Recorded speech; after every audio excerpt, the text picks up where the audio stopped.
सत श्री अकाल जी दोस्तों, सारिਆਂ ਨੂੰ ਮੇਰੇ ਵੱਲੋਂ ਪਿਆਰ ਭਰੀ ਸਤਿ ਸ਼੍ਰੀ ਅਕਾਲ, ਆਦਾਬ, ਨਮਸਕਾਰ। ਤੇ ਪਹਿਲਾਂ ਤਾਂ ਆਵਾਜ਼ ਦੱਸਿਓ, ਆਵਾਜ਼ ਚੈੱਕ ਕਰ ਲਿਓ ਕਿ ਆਵਾਜ਼ ਆਉਂਦੀ ਹੈ। ਫਿਰ ਉਸ ਤੋਂ ਬਾਅਦ ਆਪਾਂ ਪ੍ਰਵਾਜ਼ ਭਰਦੇ ਹਾਂ। ਥੋੜਾ ਜਿਹਾ ਸਮਾਂ ਹੈ ਅੱਜ ਤੇ ਇਸ ਦਰਮਿਆਨ ਗੱਲਬਾਤ ਕਰਨ ਲਈ ਆਪਾਂ ਯਤਨਸ਼ੀਲ ਹੁੰਦੇ ਹਾਂ ਜੇ ਤੁਹਾਡਾ ਸਾਥ ਹੋਇਆ। और गलबात तुहानूं पता ही आ कि एक अहम मौका है। वैसे असीं नहीं चाहते कि निक्की निक्की गल ते कोई चुचरी छेड़ीए यार, है ना, क्योंकि एक बहुत निर्णायक जंग कह लो, निर्णायक जंग है। और इस जंग दे विच जे कोई भी बंदा अज दी घड़ी कोई कोताही करदा है या कोई गद्दारी करदा है तो समझ लो उहदियां पुश्तां जुत्तियां ही खाणगियां ना। सो इस करके ਆਪਾਂ ਬਹੁਤਾ ਇਸ ਮਾਮਲੇ ਦੇ ਵਿੱਚ ਨਗੋਚਾ ਨਹੀਂ ਕੱਢਦੇ। ਨਿੱਕੀਆਂ ਨਿੱਕੀਆਂ ਜਿੱਦਾਂ ਕੁਛ ਪੱਤਰਕਾਰ ਅੱਜ ਇੱਕ ਐਸੀ ਮੈਂ ਕਹੂੰਗਾ ਕਿ ਮਿਸਾਲ ਪੇਸ਼ ਕਰ ਰਹੇ ਆ ਜਿਹਦੇ ਤੋਂ ਬੜੀ ਘਿਣ ਜਿਹੀ ਆਉਂਦੀ ਆ, ਨਫ਼ਰਤ ਜਿਹੀ ਹੁੰਦੀ ਹੈ ਯਾਰ। ਉਹ ਜਾ ਕੇ ਅਰਲੀ ਜੀ ਅੱਗੇ ਕਰ ਦਿੰਦੇ ਆ। ਐਸਾ ਬੰਦਾ ਲੱਭਦੇ ਆ, ਐਸਾ ਸ਼ਖਸ ਲੱਭਦੇ ਆ ਜਿਹੜਾ ਵਿਚਾਰਾ ਮੇਰੇ ਵਰਗਾ ਸਧਾਰਨ ਬੁੱਧੀ ਵਾਲਾ ਹੁੰਦਾ और जिन्हों कोई बहुता इलम नहीं होंदा, पर उहदे जज्बात होंदे आ कि यार हाँ मैं भी इस लड़ाई दे विच नाल खड़ना वा लोकां दे, है ना। जाके उहनूं पुछदे आ कि तैनूं पता बिल्लां दे नाम दा पता तैनूं? और उन्हां पत्रकारां नूं सब तो पहलां मैं शुरुआत पत्रकारां तो ही करूँगा क्योंकि पत्रकार साडे वीर इस टाइम लगे हुए आ जिहड़े तां देखो दिन रात कवर कर रहे ने और एक सार्थिक कवरेज जिहड़ी आ वो लोकां ताईं पहुँचा रहे आ। उन्हां नूं अपना सलूट है। मैं वैसे सलूट करन लई ही आया। कुछ मैं एक नुकता रखना है तुहाडे सारिआं दे सामने, किसान जथेबंदियां नूं दसना जिहड़ा कि कोई विचार ही नहीं कर रहा ना, वो एक फर्ज समझना आपदा ते वो जे रख लिओ जे चंगा लग्या, अदरवाइज पूंछ के हत्थ सिट दिओ उहनूं, ठीक है, नो प्रॉब्लम। तो मैं गल कर रहा सी पत्रकारां दी कि देखो यार 85% 86% मार्जिनल किसान आ, छोटा किसान आ। जे वो पढ़िया लिखिया ही होवे तुहाडे वांगू, जे वो पढ़िया लिखिया होवे, वो संसद च बैठा होवे और जिहड़े संसद दे विच लोग बैठे आ शायद उन्हां दे विचों कुछ लोग जिहड़े आ ओहदी कार चला रहे होंदे जां ओहदी कार दी टाकी मार रहे होंदे। समझते हो ना तुसीं? जो पढ़े होंदा, मैं फोन साइलेंट कर देवां, जो किसान पढ़े ही होवे, मैं उन्होंने पत्रकार वीरां नूं कहना चाहूँगा जिहड़े वधिया पत्रकारिता कर रहे ने दिन रात, असीं उन्हां नूं सल्यूट सजदा करते हैं। पर जिहड़े पत्रकार एक निशाना रख के चल रहे ने कि मेरे वर्गा कोई सधारण बुद्धि वाला गरीब मातड़ फड़ लेना, उहदे अगे माइक कर देना, यार हरेक नूं हरेक खेतर दी हरेक गल दा पता नहीं हुंदा। उन्होंने हुण जिवें मान लो मेरे पिंड दे विच सारिआं नूं थोड़ी ना पता होएगा, सारे थोड़ी ना पढ़े लिखे होणगे। पर जे मान लो मेरा पिंड उठ के गल कहंदा कि यार साडे नाल आ कुछ होण जा रहा है, तो मेरे पिंड दे विच एक सधारण बंदा भी अपने पिंड नाल खलोएगा। उत्थे दफा करो स्टडियां तुहाडे चैनल, वो अपने भरावां नाल खलोएगा कि यार मेरे पिंड ते विपता आ गई, मेरे पिंड ते विपता आ गई, मेरे अपनिਆਂ ते विपता आ गई, मैं तो उत्थे खड़ूंगा। तो तुसीं ਉਹਦਾ मजाक उड़ा रहे हो यार सधारण बंदे वाला। और माफ़ करना सरदारा सिंह जौहल होरी जिन्हां दी मैं इन्नी ज़्यादा इज्जत करदा हाँ, बहुत ज़्यादा इज्जत करदा हाँ, जिन्हों मैं एक तरह नाल कह लो कि बहुत उच्चे मुकाम ते रखदा, विचारां दा वखरेवा साडा हो सकदा है। उन्होंने भी वीडियो शेयर की इस तरह के बंदियां दी। की कहना चाहुंदे हो तुसीं? ठीक है, तुसीं इंटलैक्चुअल बंदे हो ना, एक सधारण बुद्धि वाला बंदा भी हुंदा पिंड दे विच। असी पिंड नूं इकाई मनदे ना असल पंजाब दी, तो उहदा मजाक उड़ाओगे तुसीं। ते जे पत्रकार नूं अगों कोई पुछ लवे कि तू खेती ते पत्रकारिता कर रहे हैं, इस टाइम कवरेज कर रहे हैं, 10 किले च कनालां किन्नियां हुंदियां, कनालां च मरले किन्ने हुंदे आ, मरले च सरसाइयां किन्नियां हुंदियां, किन्नियां करमां दियां हुंदियां, किन्नियां दियां हुंदियां, फाला किनूं कहिंदे आ, चप्पर किनूं कहिंदे आ, हाल किनूं कहिंदे आ, झट्टा किनूं कहिंदे आ, तुहानूं भी नहीं पता होएगा। तुहाडे चों 90% पत्रकारां नूं नहीं पता होएगा वीरे। तो की इहदा मतलब है कि तुसीं पत्रकारिता नहीं कर रहे यार? पत्रकारिता कर रहे हो तुसीं, बहुत वधिया जॉब तुसीं अपनी निभा रहे हो, पर तुहानूं हरेक गल दा पता होना जरूरी नहीं हुंदा। ਔਰ ਜੇ ਤੁਹਾਨੂੰ ਪਤਾ ਹੈ ਬਿੱਲਾਂ ਬਾਰੇ, ਜੇ ਤੁਹਾਨੂੰ ਪਤਾ, ਤੁਹਾਡਾ ਵੀ ਇੱਕ ਫਰਜ਼ ਹੈ, ਜੇ ਕਿਸੇ ਨੂੰ ਨਹੀਂ ਪਤਾ ਤਾਂ ਉੱਥੇ ਬੈਠ ਜਾਓ, ਕੈਮਰਾ ਆਫ ਕਰ ਦਿਓ, ਦੱਸੋ ਉਹਨਾਂ ਨੂੰ ਇਹਦੇ 'ਚ ਕੀ ਚੰਗਾ ਮਾੜਾ ਹੈ, ਤੈਅ ਕਰੋ ਆਪ। ਨਹੀਂ ਤੁਸੀਂ ਔਨ ਕੈਮਰਾ ਜਾ ਸਕਦੇ, ਆਫ ਦਾ ਕੈਮਰਾ ਤਾਂ ਅਗਲੇ ਨੂੰ ਸਮਝਾ ਸਕਦੇ ਹੋ ਯਾਰ ਕਿ ਹਾਂ ਵੀਰੇ ਆਹ ਚੀਜ਼ ਆ, ਕਿਉਂਕਿ ਪੰਜਾਬ ਦੀ ਪੱਕੀ ਰੋਟੀ ਤੁਸੀਂ ਵੀ ਖਾਣੀ, ਅਸੀਂ ਵੀ ਖਾਣੀ ਆ। ਔਰ ਮੈਂ ਤਾਂ ਕਹਿੰਦਾ ਬਾਈਕਾਟ ਇਹਨਾਂ ਨੇ ਗਲਤ ਕੀਤਾ ਵੀਰੇ। ਬਾਈਕਾਟ ਸ਼ੁਰੂਆਤ ਜਿਹੜੀ ਹੈ ਤੁਹਾਡੇ ਚੈਨਲਾਂ ਤੋਂ ਹੋਣੀ ਚਾਹੀਦੀ ਸੀਗੀ। ਮੈਂ ਕਹਿੰਦਾ ਬਾਈਕਾਟ ਦੀ ਸ਼ੁਰੂਆਤ ਜਿਹੜੇ ਚੈਨਲ ਨੇ ਜਿਨ੍ਹਾਂ ਨੇ ਇਸ ਟਾਈਮ ਬਹੁਤ ਵੱਡੀ ਗਦਾਰੀ ਕੀਤੀ ਆ, TRP ਹੇਰ ਫੇਰ ਕਰਦੇ ਫੜੇ ਗਏ ਜਿਹੜੇ, ਪਰ ਉਹਨਾਂ ਨੇ ਪੰਜਾਬ ਦੇ ਵਿੱਚ ਅੱਧਾ ਦਰਜਨ ਮਰ ਗਏ ਕਿਸਾਨ ਜਿਹੜੇ ਧਰਨੇ ਤੇ ਮਰ ਗਏ ਆ, ਅੱਧਾ ਦਰਜਨ ਕਿਸਾਨ ਸਾਡੇ ਬਜ਼ੁਰਗ ਮਰ ਗਏ। ਗਿਣਾ ਦੇਣਾ ਤੁਹਾਨੂੰ, ਇੱਕ ਜ਼ਹਿਰ ਖਾ ਗਿਆ ਬਾਦਲ ਪਿੰਡ ਦੇ ਵਿੱਚ, ਇੱਕ ਥੋੜੇ ਦਿਨ ਪਹਿਲਾਂ ਹਾਰਟ ਅਟੈਕ 'ਚ ਸਾਡੇ ਸਨਮਾਨਯੋਗ ਬਜ਼ੁਰਗ ਸਨ, ਧਰਨੇ 'ਚ ਸਪੀਚ ਕਰਦਿਆਂ ਮਰ ਗਏ, 2 ਐਕਸੀਡੈਂਟ 'ਚ ਮਰ ਗਏ ਤੇ 2 ਕੱਲ ਮਰ ਗਏ। 6 ਬੰਦਿਆਂ ਦਾ ਪ੍ਰੋਟੈਸਟ ਤੇ ਮਰ ਜਾਣਾ, ਔਰ ਇੱਕ ਦੇਸ਼ ਦਾ ਮੀਡੀਆ ਉਹਨੂੰ ਕੰਡ ਦੇ ਕੇ ਖਲੋ ਜਾਣਾ। ਅਸੀਂ ਕਿਉਂ ਨਾ ਸਭ ਤੋਂ ਪਹਿਲਾਂ ਬਾਈਕਾਟ ਜਿਹੜਾ ਆ ਉਹ ਇਹਨਾਂ ਚੈਨਲਾਂ ਦਾ ਕਰੀਏ। ਅਸੀਂ ਕਿਉਂ ਦੇਖ ਰਹੇ ਹਾਂ, ਤੁਹਾਡੇ ਚੋਂ ਮੇਰੇ ਚੋਂ ਕਿੰਨਿਆਂ ਨੇ ਬਾਈਕਾਟ ਕੀਤਾ ਹੋਏਗਾ? ਬਾਈਕਾਟ ਤੇ ਇੱਥੋਂ ਸ਼ੁਰੂ ਕਰਨਾ ਚਾਹੀਦਾ ਨਾ ਸਾਨੂੰ। ਖੈਰ ਮੈਂ ਪੱਤਰਕਾਰ ਵੀਰਾਂ ਨੂੰ ਬੇਨਤੀ ਕਰੂੰਗਾ, ਖਾਸ ਤੌਰ ਤੇ ਜਿਹੜੇ ਇਸ ਤਰ੍ਹਾਂ ਦੇ ਚੁਆਨੀ ਛਾਪ ਪੱਤਰਕਾਰ ਹੈ, ਜਿਨ੍ਹਾਂ ਨੂੰ ਇੱਕ ਟਾਰਗੇਟ ਮਿਲਦਾ ਸਵੇਰੇ, ਉਹ ਟਾਰਗੇਟ ਲੈ ਕੇ ਚੱਲਦੇ ਨੇ, ਉਹਨਾਂ ਨੂੰ ਕੋਈ ਆਪਣੇ ਵਿਚਾਰ ਦੀ ਆਜ਼ਾਦੀ ਨਹੀਂ ਹੈ। ਕਿਉਂਕਿ ਮੈਂ ਇਸ ਫੀਲਡ 'ਚ ਵਿਚਰਿਆ ਵਾਂ, ਗਰਾਊਂਡ 'ਚ ਸਟਿੰਗਰ ਵੀ ਰਿਹਾ, ਮੈਂ ਪ੍ਰਿੰਟ ਮੀਡੀਆ ਲਈ ਕੰਮ ਕੀਤਾ, ਮੈਨੂੰ ਸਭ ਪਤਾ ਹੈ ਕਿ ਇੱਕ ਉੱਤੋਂ ਆਇਆ ਏਜੰਡਾ, ਤੁਸੀਂ ਉਹਨੂੰ ਲਾਗੂ ਕਰਨਾ ਜਾ ਕੇ। ਯਾਰ ਇੰਨਾ ਵੀ ਜ਼ਮੀਰ ਨਾ ਗਿਰਾਓ ਆਪਣਾ, ਇੰਨਾ ਵੀ ਜ਼ਮੀਰ ਨਾ ਗਿਰਾਓ ਕਿ ਬਿਲਕੁਲ ਬੇਕਾਬੂ ਸਾਬਤ ਹੋ ਜਾਓ ਤੁਸੀਂ। ਤੁਹਾਡੇ ਪਿੱਛੇ ਉਹ ਲੋਕ ਵੀ ਗਾਲਾਂ ਖਾ ਰਹੇ ਆ ਜਿਹੜੇ ਦਿਨ ਰਾਤ ਸੁਚੱਜੀ ਪੱਤਰਕਾਰਤਾ ਕਰ ਰਹੇ ਨੇ। ਤੁਸੀਂ ਗਲਤ ਕਰ ਰਹੇ ਹੋ, ਤੁਸੀਂ ਤੇ ਦੱਸੋ, ਸਗੋਂ ਅਵੇਅਰ ਕਰੋ ਜਿਸ ਕਿਸੇ ਬੰਦੇ ਨੂੰ ਨਹੀਂ ਪਤਾ, ਔਰ 100% ਤੁਹਾਨੂੰ ਵੀ ਨਹੀਂ ਪਤਾ। ਕੋਈ ਬੰਦਾ ਆਪਣੇ ਜਿਉਂਦਿਆਂ ਜੀ ਕਦੇ ਜ਼ਿੰਦਗੀ 'ਚ ਪੂਰਾ ਹੋ ਹੀ ਨਹੀਂ ਸਕਦਾ ਵੀਰੇ। ਮਰ ਕੇ ਕਹਿੰਦੇ ਆਪਾਂ ਕਿ ਫਲਾਣਾ ਪੂਰਾ ਹੋ ਗਿਆ, ਠੀਕ ਹੈ ਨਾ। ਸੋ ਇਹ ਚੁਆਨੀ ਛਾਪ ਪੱਤਰਕਾਰਤਾ ਛੱਡ ਦਿਓ ਯਾਰ, ਛੱਡ ਦਿਓ। ਜਿਹੜਾ ਕੋਈ ਇਸ ਤਰ੍ਹਾਂ ਦਾ ਏਜੰਡਾ ਦਿੰਦਾ ਨਾ ਤੁਹਾਨੂੰ, ਐਡੀਟਰ ਜਾਂ ਤੁਹਾਡੇ ਕੋਈ ਹੋਰ ਉਤਲੀ ਸਟਾਫ ਦੀ ਟੀਮ ਜਿਹੜੀ ਹੈ, ਉਹਨੂੰ ਕਹੋ ਕਿ ਯਾਰ ਇਹ ਅਸੀਂ ਗੱਦਾਰੀ ਨਹੀਂ ਕਰਨੀ, ਇਹ ਗੱਦਾਰੀ ਹੈ। ਅਸੀਂ ਤਾਂ ਸਗੋਂ ਉਲਟਾ ਦੱਸਾਂਗੇ, ਜਿਸ ਨੂੰ ਨਾ ਪਤਾ ਹੋਇਆ ਕਿ ਇਹਨਾਂ ਬਿੱਲਾਂ ਦਾ ਨੁਕਸਾਨ ਕੀ ਹੈ, ਤੇ ਜੇ ਤੁਹਾਨੂੰ ਖੁਦ ਨੂੰ ਨਹੀਂ ਪਤਾ ਇਸ ਦੇਸ਼ ਦੇ ਵਿੱਚ ਕਿ ਨੁਕਸਾਨ ਕੀ ਹੈ, ਫਿਰ ਫਿੱਟ ਲਾਹਨਤ ਹੈ ਪੱਤਰਕਾਰਤਾ ਤੇ। ਨੁਕਸਾਨ ਮੈਂ ਦੱਸਦਾ ਤੁਹਾਨੂੰ, ਨੁਕਸਾਨ ਪੰਜਾਬ ਦਾ ਨਹੀਂ ਹੈ। ਪੰਜਾਬ ਉਹ ਸੂਬਾ ਹੈ, ਸਾਰੀ ਦੁਨੀਆ ਖਤਮ ਹੋ ਜਾਊਗੀ, ਸੁਣੋ ਮੇਰੀ ਗੱਲ, ਸਾਰੀ ਦੁਨੀਆ ਖਤਮ ਹੋ ਜਾਊਗੀ, ਪੰਜਾਬ ਫਿਰ ਵੀ ਰੋਟੀ ਖਾਊਗਾ। ਮੈਂ ਤੁਹਾਨੂੰ ਦੱਸ ਦਿੰਦਾ, ਇਹਨਾਂ ਕੋਲ ਜ਼ਰਖੇਜ਼ ਭੂਮੀ ਹੈ, ਇਹਨਾਂ ਕੋਲ ਹੱਲ ਨੇ, ਇਹਨਾਂ ਕੋਲ ਹਿੰਮਤਾਂ ਨੇ, ਇਹਨਾਂ ਕੋਲ ਸਦੀਆਂ ਦੀ ਖੇਤੀ ਦਾ ਤਜਰਬਾ ਹੈ, ਇਹ ਸਰਵਾਈਵ ਕਰ ਜਾਣਗੇ। ਇਹਨਾਂ ਕੋਲ ਲੈਂਡ ਸਾਰੀ 1.5% ਹੈ ਇੰਡੀਆ ਦੀ, ਤਾਂ 98% 98% ਲੈਂਡ ਕੀਤੀ ਹੈ, ਮੈਨੂੰ ਦੱਸੋ। ਕਦੇ ਇਹ ਗੱਲ ਉਹਨਾਂ ਦੇ ਖਾਨੇ 'ਚ ਵੜੋ। ਉਹ ਲੋਕ ਜਿਹੜੇ ਕਹਿੰਦੇ ਇਹ ਤਾਂ ਪੰਜਾਬੀਆਂ ਦੀ ਲੜਾਈ ਹੈ, ਸਿੱਖਾਂ ਦੀ ਲੜਾਈ ਹੈ, ਨਹੀਂ, ਇਹ ਇੱਕ ਤਰ੍ਹਾਂ ਨਾਲ ਕਹਿ ਲਓ ਕਿ ਜ਼ਬਰ ਦੇ ਖਿਲਾਫ ਅੜੇ ਸਬਰ ਦੀ ਲੜਾਈ ਆ, ਕਿਉਂਕਿ 98% ਭੂਮੀ ਜਿਹੜੀ ਹੈ ਬਹੁਤਾਤ 'ਚ ਹਿੰਦੂਆਂ ਦੀ ਹੈ, ਹਿੰਦੂਆਂ ਦੀ ਹੈ। ਤੁਸੀਂ ਇਹ ਗੱਲ ਕਦੇ ਨਹੀਂ ਸਮਝਾਓਗੇ ਕਿਸੇ ਨੂੰ ਕਿ ਲੜਾਈ ਇਕੱਲੀ ਪੰਜਾਬ ਦੀ ਨਹੀਂ, ਕਿਉਂਕਿ ਪੰਜਾਬ ਤਾਂ ਚਿੜੀ ਦੇ ਪਹੁੰਚੇ ਜਿੱਡਾ ਆ, ਔਰ ਇਹ ਨਹੀਂ ਛੱਡਦੇ ਜ਼ਮੀਨਾਂ, ਮਤੇ ਜਿੰਨੇ ਮਰਜ਼ੀ ਪਗਾ ਲਓ, ਇਹ ਨਹੀਂ ਛੱਡਦੇ ਜ਼ਮੀਨ। ਜਿਹੜਾ ਬੰਦਾ ਮਾਂ ਦਾ ਦਰਜਾ ਦਿੰਦਾ ਹੈ ਨਾ, ਹਾਂ ਤੁਸੀਂ ਧੱਕੇ ਨਾਲ ਮਤਲਬ ਕਿ ਖਤਮ ਕਰ ਦਿਓ ਤਾਂ ਕਿ ਕਬਜ਼ਾ ਹੀ ਕਰ ਲਓ, ਤਾਂ ਗੱਲ ਵੱਖਰੀ ਹੈ ਨਾ।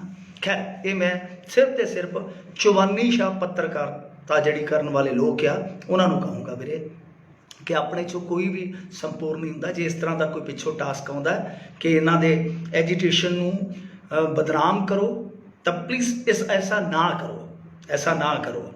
ਨਾ ਕਰੋ, ਠੀਕ ਹੈ। ਦੂਜੀ ਚੀਜ਼ ਜਿਹੜੀ ਆ, ਹੁਣ ਮੈਂ ਪਹਿਲੀ ਗੱਲ ਤਾਂ ਸਭ ਤੋਂ ਜਿਹੜੇ ਸਾਡੇ ਲੀਡ ਕਰ ਰਹੇ ਲੀਡਰ ਨੇ ਇਸ ਐਜੀਟੇਸ਼ਨ ਨੂੰ, ਉਹਨਾਂ ਨੂੰ मैं एक सल्यूट करूँगा कि बहुत वधिया उन्होंने मूव किया, बहुत वधिया उन्हों का मूव सीगा कि जिद्दां ही खबर आईयां कि ब्लैकआउट हो जाना पंजाब दे विच, कोले की किल्लत है, सारा कुछ होया, इन्होंने एक दूर अंदेशता वाला फैसला लिया। इन्होंने नाल दी नाल कहा कि हाँ भाई कोई गल नहीं, गड्डियां आउण दिओ, असीं गड्डियां नहीं रोकते। ये बहुत वधिया कदम है दोस्तों।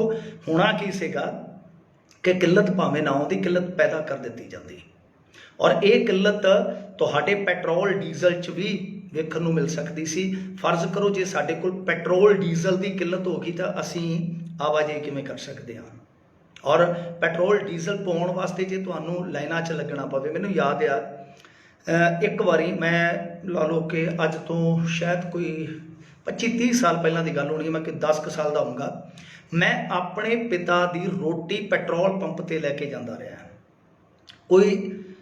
कोई अज दा बाल सुन रहा होएगा तो हैरान रहेगा, मैं अपने बाप दी रोटी पौने च बन के टैंपू ते चढ़ के पैट्रोल पंप ते जांदा सीगा। क्यों?